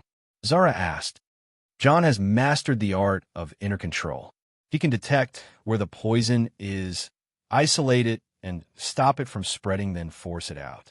He said he learned that after being bound to a cursed tree for 2 months. That's brutal. After some time, John finally opened his eyes. Is almost equal to, is almost equal to, is almost equal to, is almost equal to, is almost equal to, is almost equal to, is almost equal to, is almost equal to, is almost equal to, is almost equal to, is almost equal to, is almost equal to, is almost equal to, is almost equal to, is almost equal to, is almost equal to, is almost equal to, is almost equal to, is almost equal to, is almost equal to. Status. Name, John Dare. A race, human Nord. Age, 19. Level, early flame core, dragon heart realm. HP, 4235. MP, 4429. Condition normal. Is almost equal to, is almost equal to, is almost equal to, is almost equal to, is almost equal to, is almost equal to, is almost equal to, is almost equal to, is almost equal to, is almost equal to, is almost equal to, is almost equal to, is almost equal to, is almost equal to, is almost equal to, is almost equal to, is almost equal to, is almost equal to, is almost equal to. Finally, haha, show yourself, you little bastard. His right hand came on top of his left as he started pulling out something from his left palm. The other four standing in the room got their eyes widened as John did so. A few seconds later, John had a strange crystal orb in his hands. John supplied the orb with magicka, and its size expanded. Then it changed its appearance from an orb to a sword, then from a sword to a gem, then a mirror, then a pair of glasses, then many things. John was completely engrossed in analyzing what he just found. It was another kind of ether, a crystal ether. This thing was composed of the power of moonlight, the crystal tears, the meteoric glass, the magic anomaly caused by Zane's orb and John's astral energy. All these light, transparent materials formed an absurd crystal ether with a set of strange powers. John, what is that? Miranda asked. John looked at her, then called out, greed, from the cube and put it beside the crystal ether in a matching form. Something similar, he said. Crystal and shadow were not that much of a pair. One symbolizes purity and the other darkness. John retreated greed away and took the crystal ether around his hand to keep researching it without looking inappropriate. I'm sorry, a strange discovery came out in a bad time, he said and looked at Isha. How are you holding up? His question was innocent, and Isha acted as if she didn't understand it. What are you talking about? About, she said. I mean, this thing with your brother, he said awkwardly. What are you saying? This wasn't Zane. Those accused Deidre won't stop trying to drive me insane, but I know better. John was baffled by her reply and looked at Mirren, who was sighing. This is not a good sign, John thought. More importantly, how is your injury? Did you get rid of the poison? She asked. Yes, look at the injury yourself. John turned his shoulder towards her. Isha came closer and inspected the poisoned spot to see it clean. John also seemed to have returned to his normal appearance. She then put her hand on the wound to inspect it, but John held her hand. "Hey, how are you feeling?" he asked. Isha's face hardened. Her eyes looked hollow for a second, then she turned towards John. "My brother, he is alive, and he tried to kill me first thing he sees me. I feel like shit." She stopped talking, and her head pondered back and forth with a shocked face. "I don't know what happened, but someone did something. Whoever after that, I will murder them. I will. Isha's feelings intensified, but then she saw the look on John's and the rest's faces. They were bewildered by the killing intent and the anger she let out. She noticed what she said and looked at John's hand holding hers. Not feeling all right, she pulled her hand away. Somehow, all the anger she felt turned into confusion, but she knew something. Slap! And John was slapped. She then stormed out of the room. Mirren blinked a few times before going after her. Miranda was looked at John with narrowed eyes, and Zara blended with the wall. "Okay, I'll be bastard of the day." John willingly admitted it as he looked at the crystal ether that was coating his hand. Equals equals equals equals equals equals equals equals equals equals equals equals equals equals equals equals equals equals equals equals. Lust, sin, metamorphosis, truth inducement. Equals equals equals equals equals equals equals equals equals equals equals equals equals equals equals equals equals equals equals. Goal: 5 extra chapters balloon. Next, 6 extra chapters party popper. Pat/rayon. com/eldokmeezy. Remove slash. PayPal plus $10 equals extra. Money with wings. PayPal. me/eldokmeezy. Extras by votes. 5,000/8,000 Ballabox with check. Discord. GG/GKCKVA 7S left speech bubble. Twitter at eldokmeezy22 bird.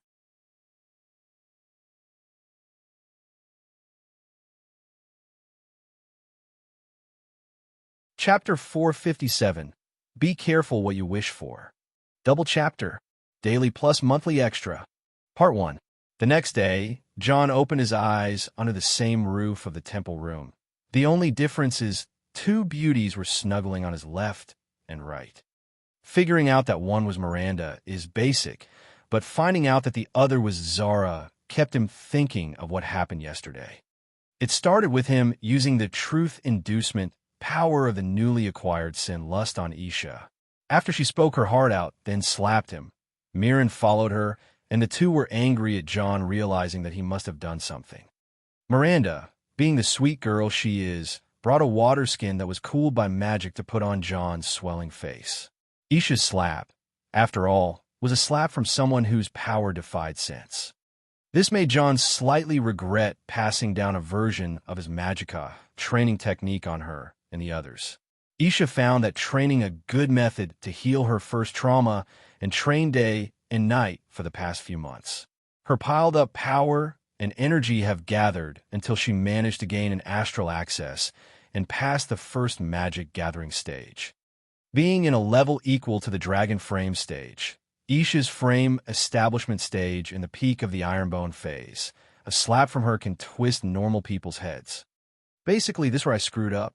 I wanted to imitate the orthodox cultivation realms, but I ended up tailoring it for John when I stuffed the word dragon between every word, making it sound distasteful for the non-dragonborn people.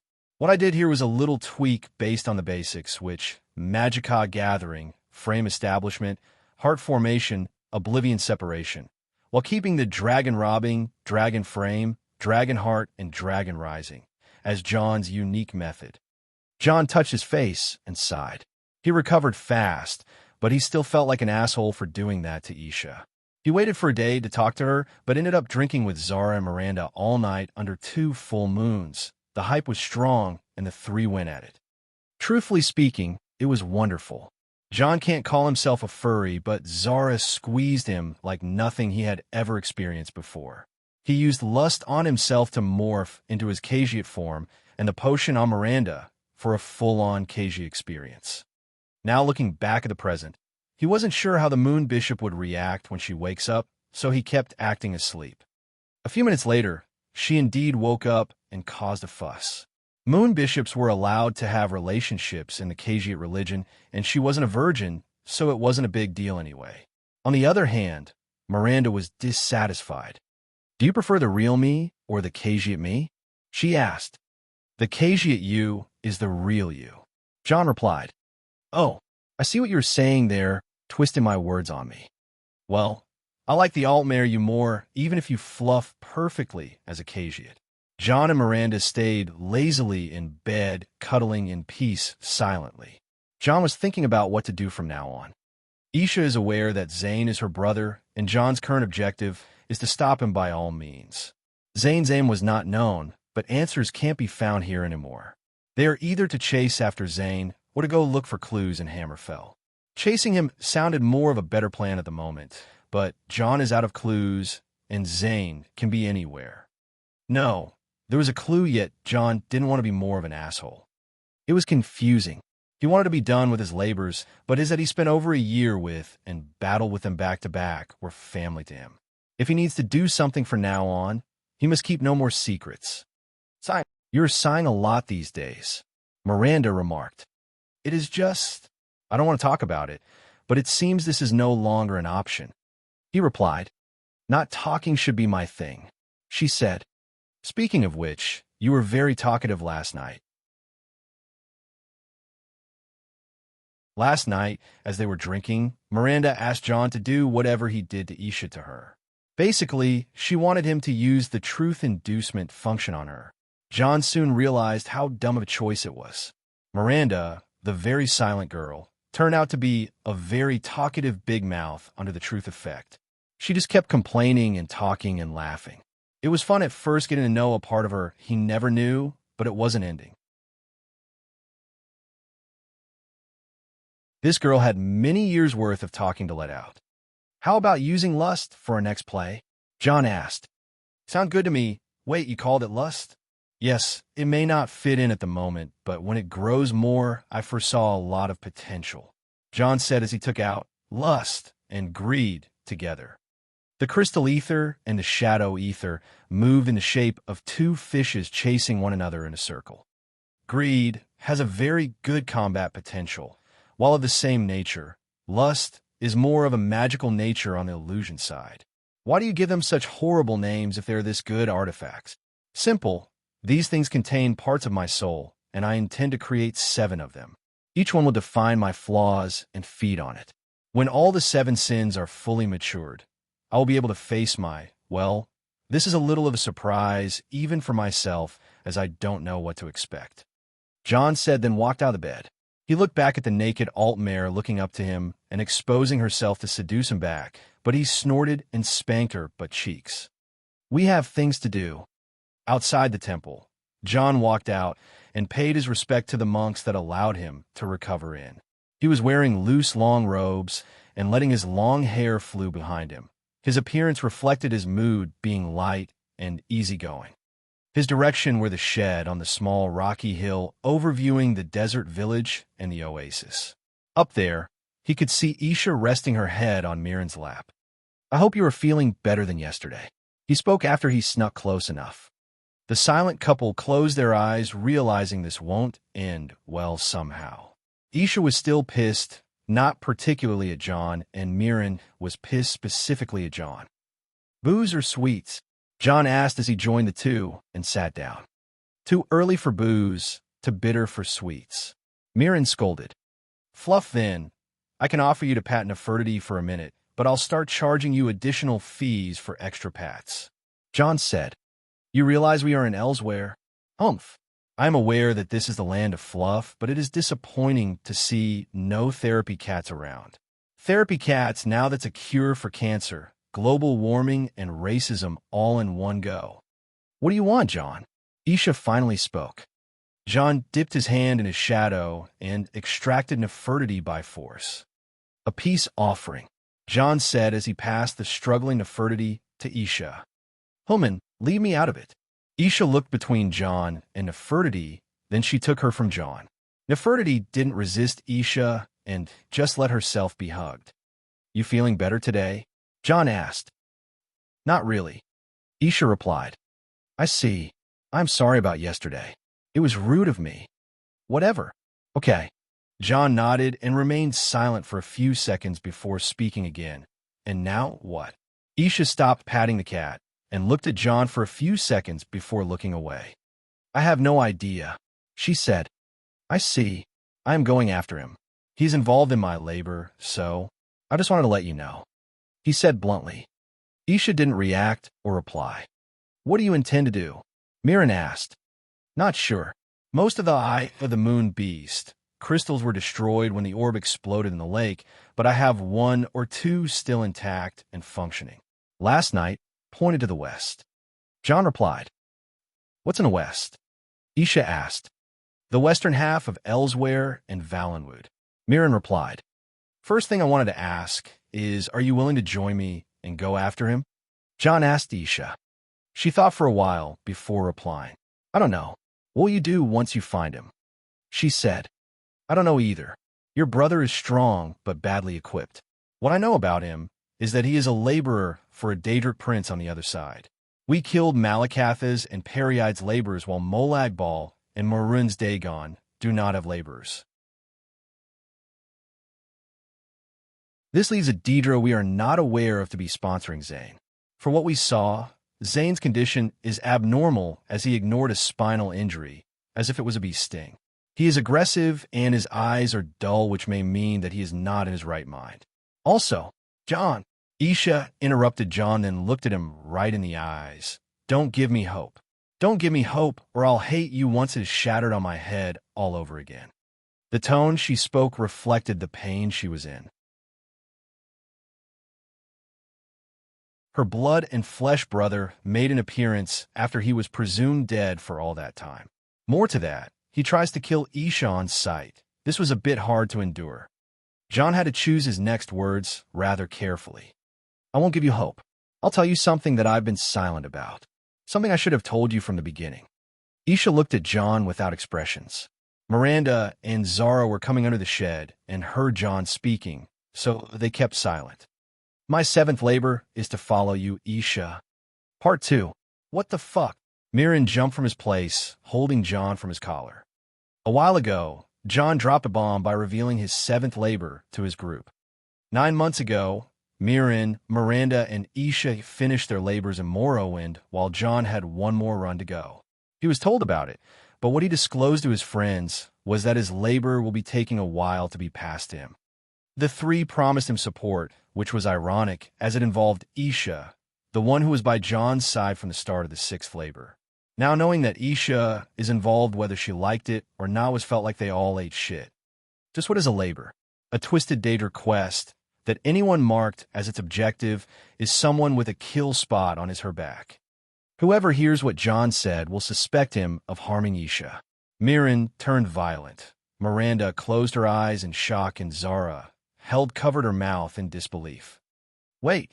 Isha held Mirren by the shoulder. He said his labor was to follow me, not to kill me. Her words made Mirren feel doubtful and looked between her and John. Whoever knows John's modes will know that he becomes expressionless when it is too serious, and that was the case. John wasn't even blinking. Go on, Isha said. I wasn't told a lot. Azure's message wasn't a complicated poem or anything. I just had to follow you around, and my 7th labor would be revealed. Ever since then, your brother turned out to be absent with the whole citadel of Ebenarm believing he is dead. Things don't add up with what happened 2 days ago, which means that's a mystery to look into. When I was in the Alakar, I was led to the Dead Sand Zone and later entered the Abyss to face the cult of the Black Worm in the 2 places. Your brother showed up with the Bloodworm helm. On his head means the involvement of the worm cult is real. I first thought that he was another body that stole and turned into a zombie, but he was too strong and had a life signal. John briefed what he knows. The Bloodworm helm? What is that? Isha asked. It is an evil trollbone helmet created by Mannimarco, the king of worms. An artifact with repulsive nature due to its necromantic powers. Does this mean my brother is laboring for Mannimarco? No.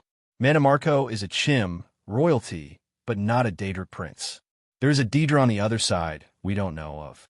Not all the Daedra princes are involved, so no one knows what are their goals. Isha remained silent and didn't reply. The situation remained like this until she cracked the silence once again. This time she was laughing. She laughed and laughed hard. Mirren looked at her with worried eyes, but she kept laughing as if she lost her mind. So you're telling me that the Deidre are not done with me yet? Ha ha ha. This is great. Isha kept laughing until she calmed down. It was then when her face returned serious. John, she called. Yes. You are a bastard for not telling me, she said and continued before he could reply. Without explaining yourself, I understand your reasons. To tell the truth, I would have hated you if you told me back then. I just finished my 7 labors in 2 years, only to discover there is one more. This shit is unacceptable. Okay, I will not hold a grudge against you if you promise me something. Shoot. I will go and look for the truth. I want you to have my back and help me until I find the bastard who did it and understand what happened to my brother, she said, without even asking. John agreed right away. Even if I died, she added. Excuse me, even if I died, I know you are a bastard who could do anything, and divines know what are you fully capable of. If I died, bring me back even if you use your damn necromancy. I want to have the last laugh in this no matter what, she said with a determined look. Even though I am okay with summoning undead, I am not much into reanimating any. John tried to pull back. This is my choice, she said. This is no good way, Isha. Please think it over. Zara said. True, don't waste your soul, Mirren said, holding her. You won't make it to far shores this way, Isha. John added. My brother is not in far shores. Who am I supposed to join in the afterlife if not my family? She said. Seeing her determined, John couldn't help but sigh and nod. I'll then make sure that you never get harmed. Good. Isha nodded. Now what should we do? First, take this back. John took out this spear of bitter mercy and handed it to her. Why? The Deidre referred to you as the Maid of Bitter Mercy. This means the spear still has a role to play. John tossed it to her. She held it with a dejected face. Even if it was the best spear in the world, it wasn't a thing she wanted to hold anymore. You never told us how you acquired this spear, John said. Not something I want to remember. Isha put the spear aside and refused to answer. Well, you know what they say? The devil is in the details. In your case, this is quite literal, John said and looked closer to her. Isha looked away, avoiding to answer. I suggest you tell us what happened, Isha. We know that you killed some important cultists of Bothia, and so you were forced to labor, but you never told the full story. John said. Hey, she doesn't want to talk. Mirren said. John is right. Miranda spoke to her brother. He may have kept an important thing, but we understand that he didn't mean harm. Rather, he was worried about Isha. Zara may have no much of a say, but if things became a mess, one must follow the parts he didn't check. Zara said. Despite all what was said, Isha remained silent. John and the others realized that there is no point in asking her things she doesn't want to answer. If you ever want to speak about it, John was about to say something, but she spoke. I killed a child, she said. Her expression darkened after she said so. She looked down, broken and weakened. For a warrior, killing the elderly, the women, or the children is the greatest of all shame. Honor was a big deal to warriors. John may say that he understands, but he came from a world where honor meant nothing, so he could only nod. He signaled for the other not to speak or react while keeping an eye on Isha. Mirren dejectedly remained silent as well. Every full moon, Zane wouldn't be able to resist the call of the beast. He would transform in the middle of the desert, and we would keep an eye on him. Isha started to tell her story.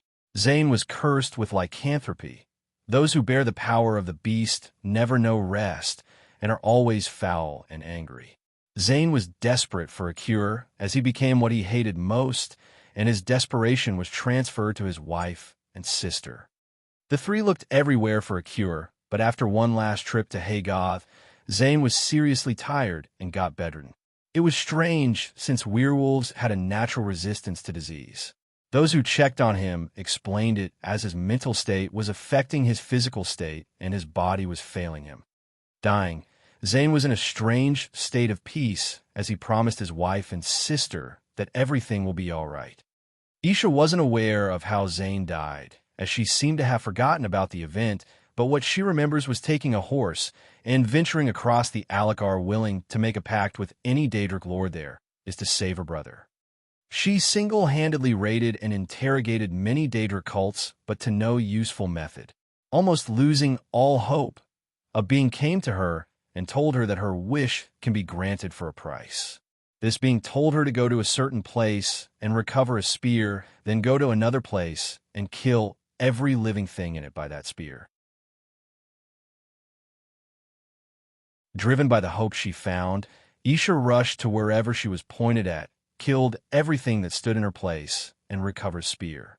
It was then when she killed a child in the process. But that never came true. She couldn't find her brother no matter where she looked. The story didn't add up to what the others know, but it was then when Isha was confronted by Bothia and her prophet, Hafiz. If she wants to meet her brother again, she was to labor for the sin of killing the child that was being nurtured by Bothia to create an unmatched champion. Isha was faced with no choice, thinking that her brother was in the hands of Bothia, and agreed to labor. And that's how things started. The story may not sound interesting, but such is reality. Still, everyone could figure out the culprit that got Isha into the labor. This thing she called being. What kind of being is it, Isha? John asked. A being? I'm not sure. She replied. Not sure. John and the other exchanged weird looks. Why are you asking? It is not important, she said, but she herself could feel his coming out strange. Not important? Any half-witted person can figure it out, Isha. Miranda was infuriated by Isha's dull behavior. Not. It is really not important, Isha said faintly. Wait, sister. Mirren stopped Miranda and turned to Isha. Love, if you're not suspecting whoever that is, if he or she were someone close or something. No, it is just, I don't know, she said.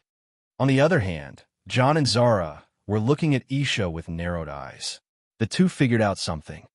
She is hypnotized, John said. What? No. Mirren denied it. She is, Zara confirmed. Oh no. Miranda felt bad for yelling at Isha. Isha herself looked like a lost child between Mirren's arms. Being told that what she knows is not true was harsh on her. She is already lost and can't afford to be more lost. What do you mean? She asked faintly. To be honest, I never wanted to say this, but it was all in front of us. Not remembering that your brother is dead, not knowing how he died, and now not suspecting the being that implicated you into laboring, it is all there. John said with pity. Isha's eyes started tearing. She didn't cry, but she was as pitiful as ever. You're saying, the truth is my head all along? And something messed with my head? She asked in a shaken tone. John nodded. She took a minute of self-pity and crying. Mirren and Miranda kept close to her, trying to calm her down. In the end, she looked at John with a broken spirit. Please help me. I will. John didn't even think of leaving her like that. He extended his hand for her, and a crystal appeared on his hand.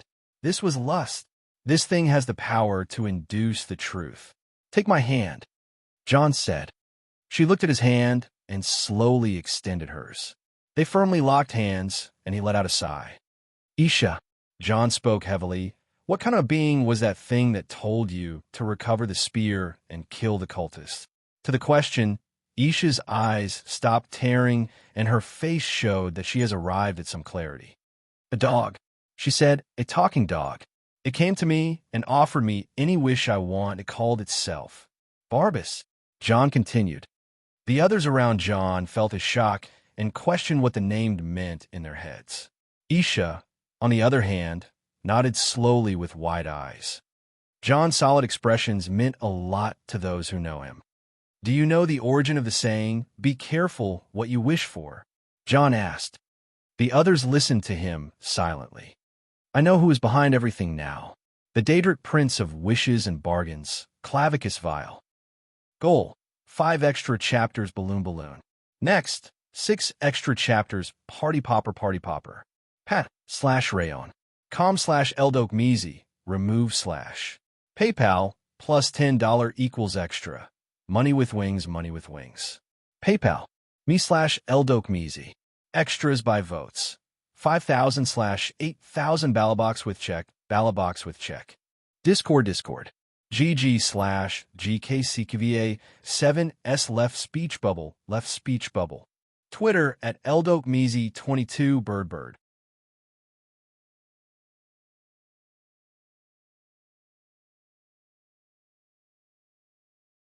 Chapter 458, Towards the Last Labor. I just want to say I am sorry for messing and missing the update rate lately. I have my own things, plus being a bit lazy, but I really find no real excuse for being a lazy ass. I apologize again, especially for my amazing patrons and all my readers in general. I'll smack that bitch ass of mine, go wash my soul in that rain, and write this chapter, even if it is the last thing I do. There are limits for what can understand, perceive, imagine, and endure. The mind was always and will ever be this delicate thing in both structure and process. It can be affected by many factors, but the most impactful one is the mental shock. Loss of loved ones is shocking, but the mind finds ways to protect itself from such shocks by explaining it through the knowledge available. For example, losing an old relative whose age has reached the upper limit of the human function is more understandable and acceptable than losing a healthy young relative. It, of course, doesn't mean people will accept both accidents at the same level of impact. Everyone reacts according to how their minds translate this shock. But what if the translation of the shock was lacking? What if our minds can't simply make heads and tails of what we just experienced? Things like that translate into abnormal behaviors or emotions. It mostly depends on the mental fortitude of the person, their behavior, the environment they grew up in, and how impactful was the trauma. As a Red Guard warrior, Isha took pride in her set of skills along with her racial advantage. A Red Guard barely runs out of stamina and is very durable with the fight dragging on. However, such a thing was only making her feel miserable today. Again, you should have some rest. Again, in order to stick her spear at the hearts of those who caused her and her family to suffer, she started grinding her power like crazy. Her team was made of powerful elites, and a group training session was one of the fun routines they enjoyed ever since the days of Morrowind. Still, Isha decided to turn those training sessions into a hell-like training. "Are you done yet?" John called. "Nope, she's still going," Nefertiti replied. Isha was in the middle of a formation made by Mirren, Miranda, Jax, Wrath, Greed, Lust, Pride, Nefertiti, and John. They were playing their twisted version of Capture the Flag. One flag, two teams. The offense team is made of one person, and that is Isha, who is trying to force her way through the defending team and capture the flag, which John is taking a nap with. And if that is not twisted enough, then no one knows what else is. Isha, the star of the show, slipped away from the shadow traps prepared by Nefertiti and the bone projectiles shot by Wrath. She evaded an arrow from Miranda and lost her spear to Greed. John wasn't too far just down that cliff. All she needs to do is to jump over and surprise him. As soon as she slid away from Mirren, she launched herself down the cliff in a leap of faith style, seeing John resting down there. "Got you. Yawn on." John was resting on some cushions with some liquor around him and didn't even bother to move. Isha approached closer and closer, trying to land on him, but as she was this close, her hopes alongside her body all crashed into a wall. A small rock around moved on its own, and it turned out to be Jax, who was disguised by lust.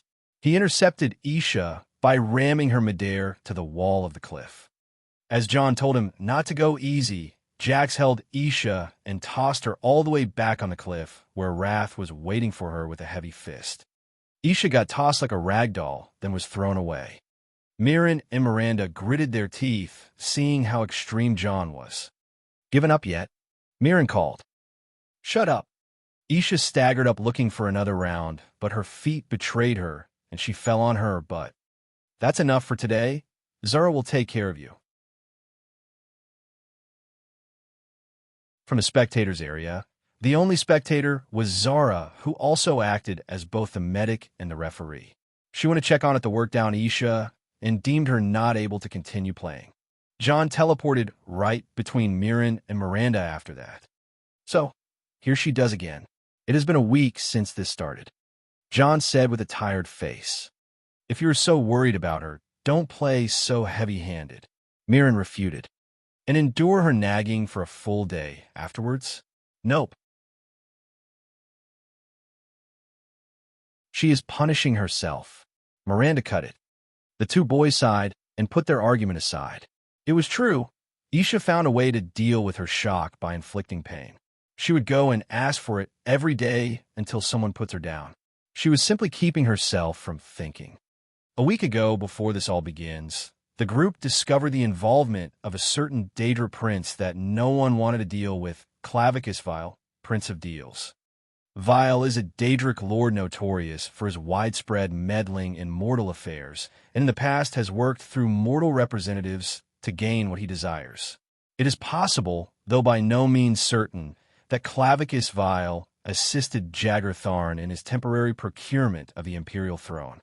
Clavicus Vile purportedly granted the Cyrodiil Vampirum Order the ability to blend into mortal society undetected. He is basically Rumpelstiltskin, but more of a dog person, and his deals mostly end up with regret after turning on the other part.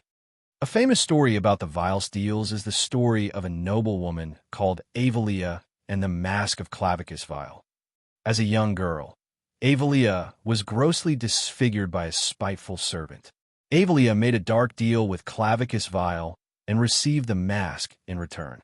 Though the mask did not change her looks, she suddenly had the respect and admiration of everyone. A year and a day after her marriage to a well-connected baron, Clavicus Vile reclaimed the mask. Although pregnant with his child, Avelia was banished from the baron's household.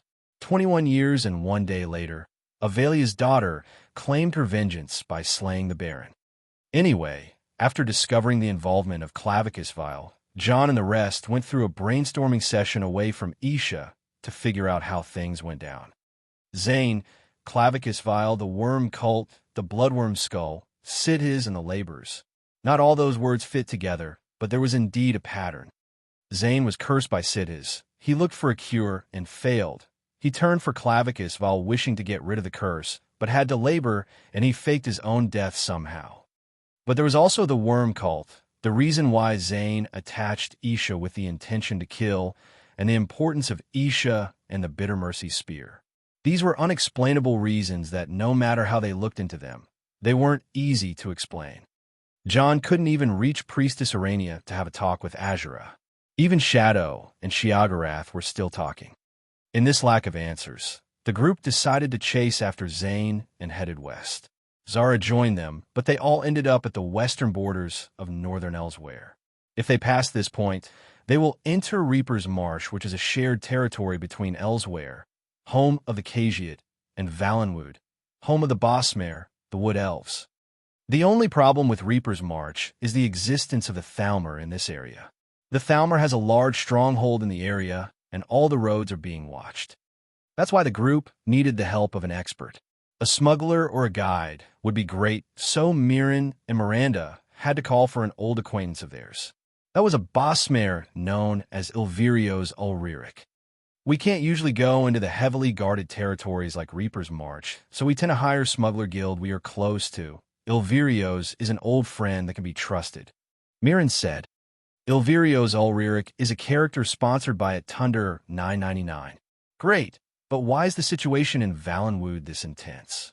John asked. The more you go west, the more radical the Thalmor get. The situation in Elsewhere is not bad, as the Khajiit are too valuable to piss off, and there is no need to provoke them. The situation is different with the Bosmare, who see themselves as elves with equal rights with the Altmare, which is basically heresy to the Thalmor. Those Thalmor take things too far, man. I mean, have you heard about this theory that says those who live in a country with a tropical climate, fair weather, beautiful girls, and palm trees are way less likely to think of leaving their land and invade the world, unlike those who live in a harsh climate? That's true. It should be. We Nords live in the worst climate known in Tamriel, We raid sometimes like the orcs when we're short on food, but we do it. What reason does the Thalmor have to go out and invade? Cultural reasons. Mirren thought for a while before answering. Now that's messed up. If you're going to invade for something other than resources or to exact justice, then why bother everyone else? John said, well, this started with ancestor Queen Erin. She established the Dominion to protect Alienor and gained the Ruby Throne, Imperial Throne. Yes, but that war 1,000 years ago had its own reasons. I know, right? I remember Queen Erin's reason was to never allow any human to sit on the Ruby Throne, saying humans are too young and foolish to rule the world and the wiser races need to be in control. That is still the reason why they are aiming for the empire other than Cyrodiil was once a land of elves. Whatever, man. Still, 30 years after she said so, Big Bad Tiber Septim walked in the house with a Numidium chilling. Don't say that in front of another Altmare. They'll hate you on the spot. The two had enough with their cross-cultural political talk, then started to fool around their camp as the girls were washing up nearby. John faced the west thinking of what to expect when he enters Valenwood, but all the fun he had in mind was erased once he started thinking of what to do when they catch up to Zane. Playing chase-capture-kill won't work this time. Zane is Isha's brother, Zara's husband, and a man they heard a lot of stories about before the situation in Hammerfell happens. The labor was to follow Isha, but her brother being Clavicus Viles labor meant that peaceful solutions are out of stock. There is a hefty price to pay for failing the labors, and that is being claimed by the Daedra Prince. Isha will either be a liability or an asset, but that depends on her mentality. John hoped to never make her choose, but the cruel reality says that she is a key to the last labor, which is basically what is going on. John sighed a big time and came to a half-hearted conclusion. If Clavicus Vile, Manamarco, and Zane are up to something, it is best to figure it out fast and investigate from every corner. Isha won't handle the shock of putting down her brother by her hands. He's here. Mirren spoke. Who? Ilvirios, the guide. Oh yes, the guide. The two boys headed to the direction where they felt a presence and observed the road until one rider showed up. John narrowed his eyes and stared closely not at the man, but rather on what he was riding. Blasphemy! I'm so jealous. The words slipped out from John's mind to his mouth. He was looking at Ilvirios' mount with a lot of shock. Ilvirios approached John and Mirren, then stopped his mount. Mirren, you look pretty as always, my friend. The wood elf spoke Mirren. Ilvirios, long time no see. To you as well, Chaz. Mirren replied to the wood elf and his mount. Chaz bids you well, Mirren. The mount Ilvirios riding replied. This mount was a Cagiat Sinche cat, a tiger-like breed of Cagiat that is rare to see around. Ilvirios, thank for agreeing to meet. This is my friend whom I mentioned, Krylin. This is Ilvirios and his partner Chaz. Mirren took care of the introductions. Greetings. We are actually brothers rather than partners. Ilvirios spoke to John. Yes, hello. How brothers, may I ask? John said. Adoptive siblings. I was adopted by the family of Chaz. Oh, I see. John may have been jealous of a non-Cagiat riding a Sinche, but it was understandable now. Sinche cats are a rare breed, not because of anything genetic, but rather because of the birth control process in the Cagiat society. It is much easier for a Cagiat to walk on 2 legs rather than 4.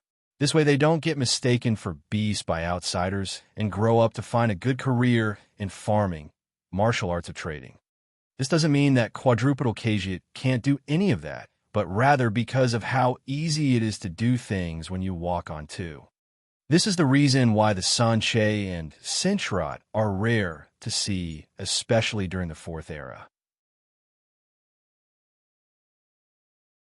Those 2 kinds of breeds won't even agree to carry anyone on their backs other than someone they're really close to, and that's what made John wonder. Anyway, my friends, I was told you wanted a way through Reaper's March, am I right? Ilvirios asked. That's right, we need a way in free from all Thalmor patrols. Mirren confirmed. And your destination is? West. I mean the exact place you're going to. Mirren looked at John, urging him to speak. Just west. We don't know the location, but we need to follow a certain compass that points the way. It may be pointing all the way to Malabal, Tor, or to Somerset. John said. Damn. Ilvirio stared at John for a while before shaking his shoulders. I'm sorry, but my territory is Reaper's March. Even if you are willing to pay, I can't guide you further as I don't know the roads outside. Fine, I will take your offer. Here's an advance payment. John tossed a heavy purse of gemstones to Ilvirios. Good gems, unidentifiable, and all. Seems like we're dealing with another fugitive. Ilvirios said and looked at Mirren. Fugitive. John raised his brows and looked at Mirren. You never told. I thought you were wanted for assassination. Huh, that's merely the start of it. Ilvirios said, revealing Mirren's secret. Thanks unlike you, Mr. Smuggler and Mr. International serial killers. An assassin work is ruined if he gets too famous. International serial killers? What is that? Ilvirios asked. I kill breakfast cereal every morning, everywhere. That's how I become international. I believe we will get along just fine then. Looking forward to a peaceful trip until Malabal, Tor, and back then. Cheers. Cheers. Little did they know. Goal. 5 extra chapters Balloon Balloon. Next. 6 extra chapters Party Popper Party Popper. Pat/Rayon. com/Eldokmeezy. Remove/. PayPal plus $10 equals extra. Money with wings, money with wings. PayPal. Me/Eldokmeezy. Extras by votes. 5,000/8,000 Balabox with check. Balabox with check. Discord. GG/GK6VA 7S left speech bubble. Twitter at Eldokmeezy22 Bird. That you're tuning in to the Warrior Lore YouTube channel. Don't forget to subscribe and join us on this journey to catch the most captivating stories.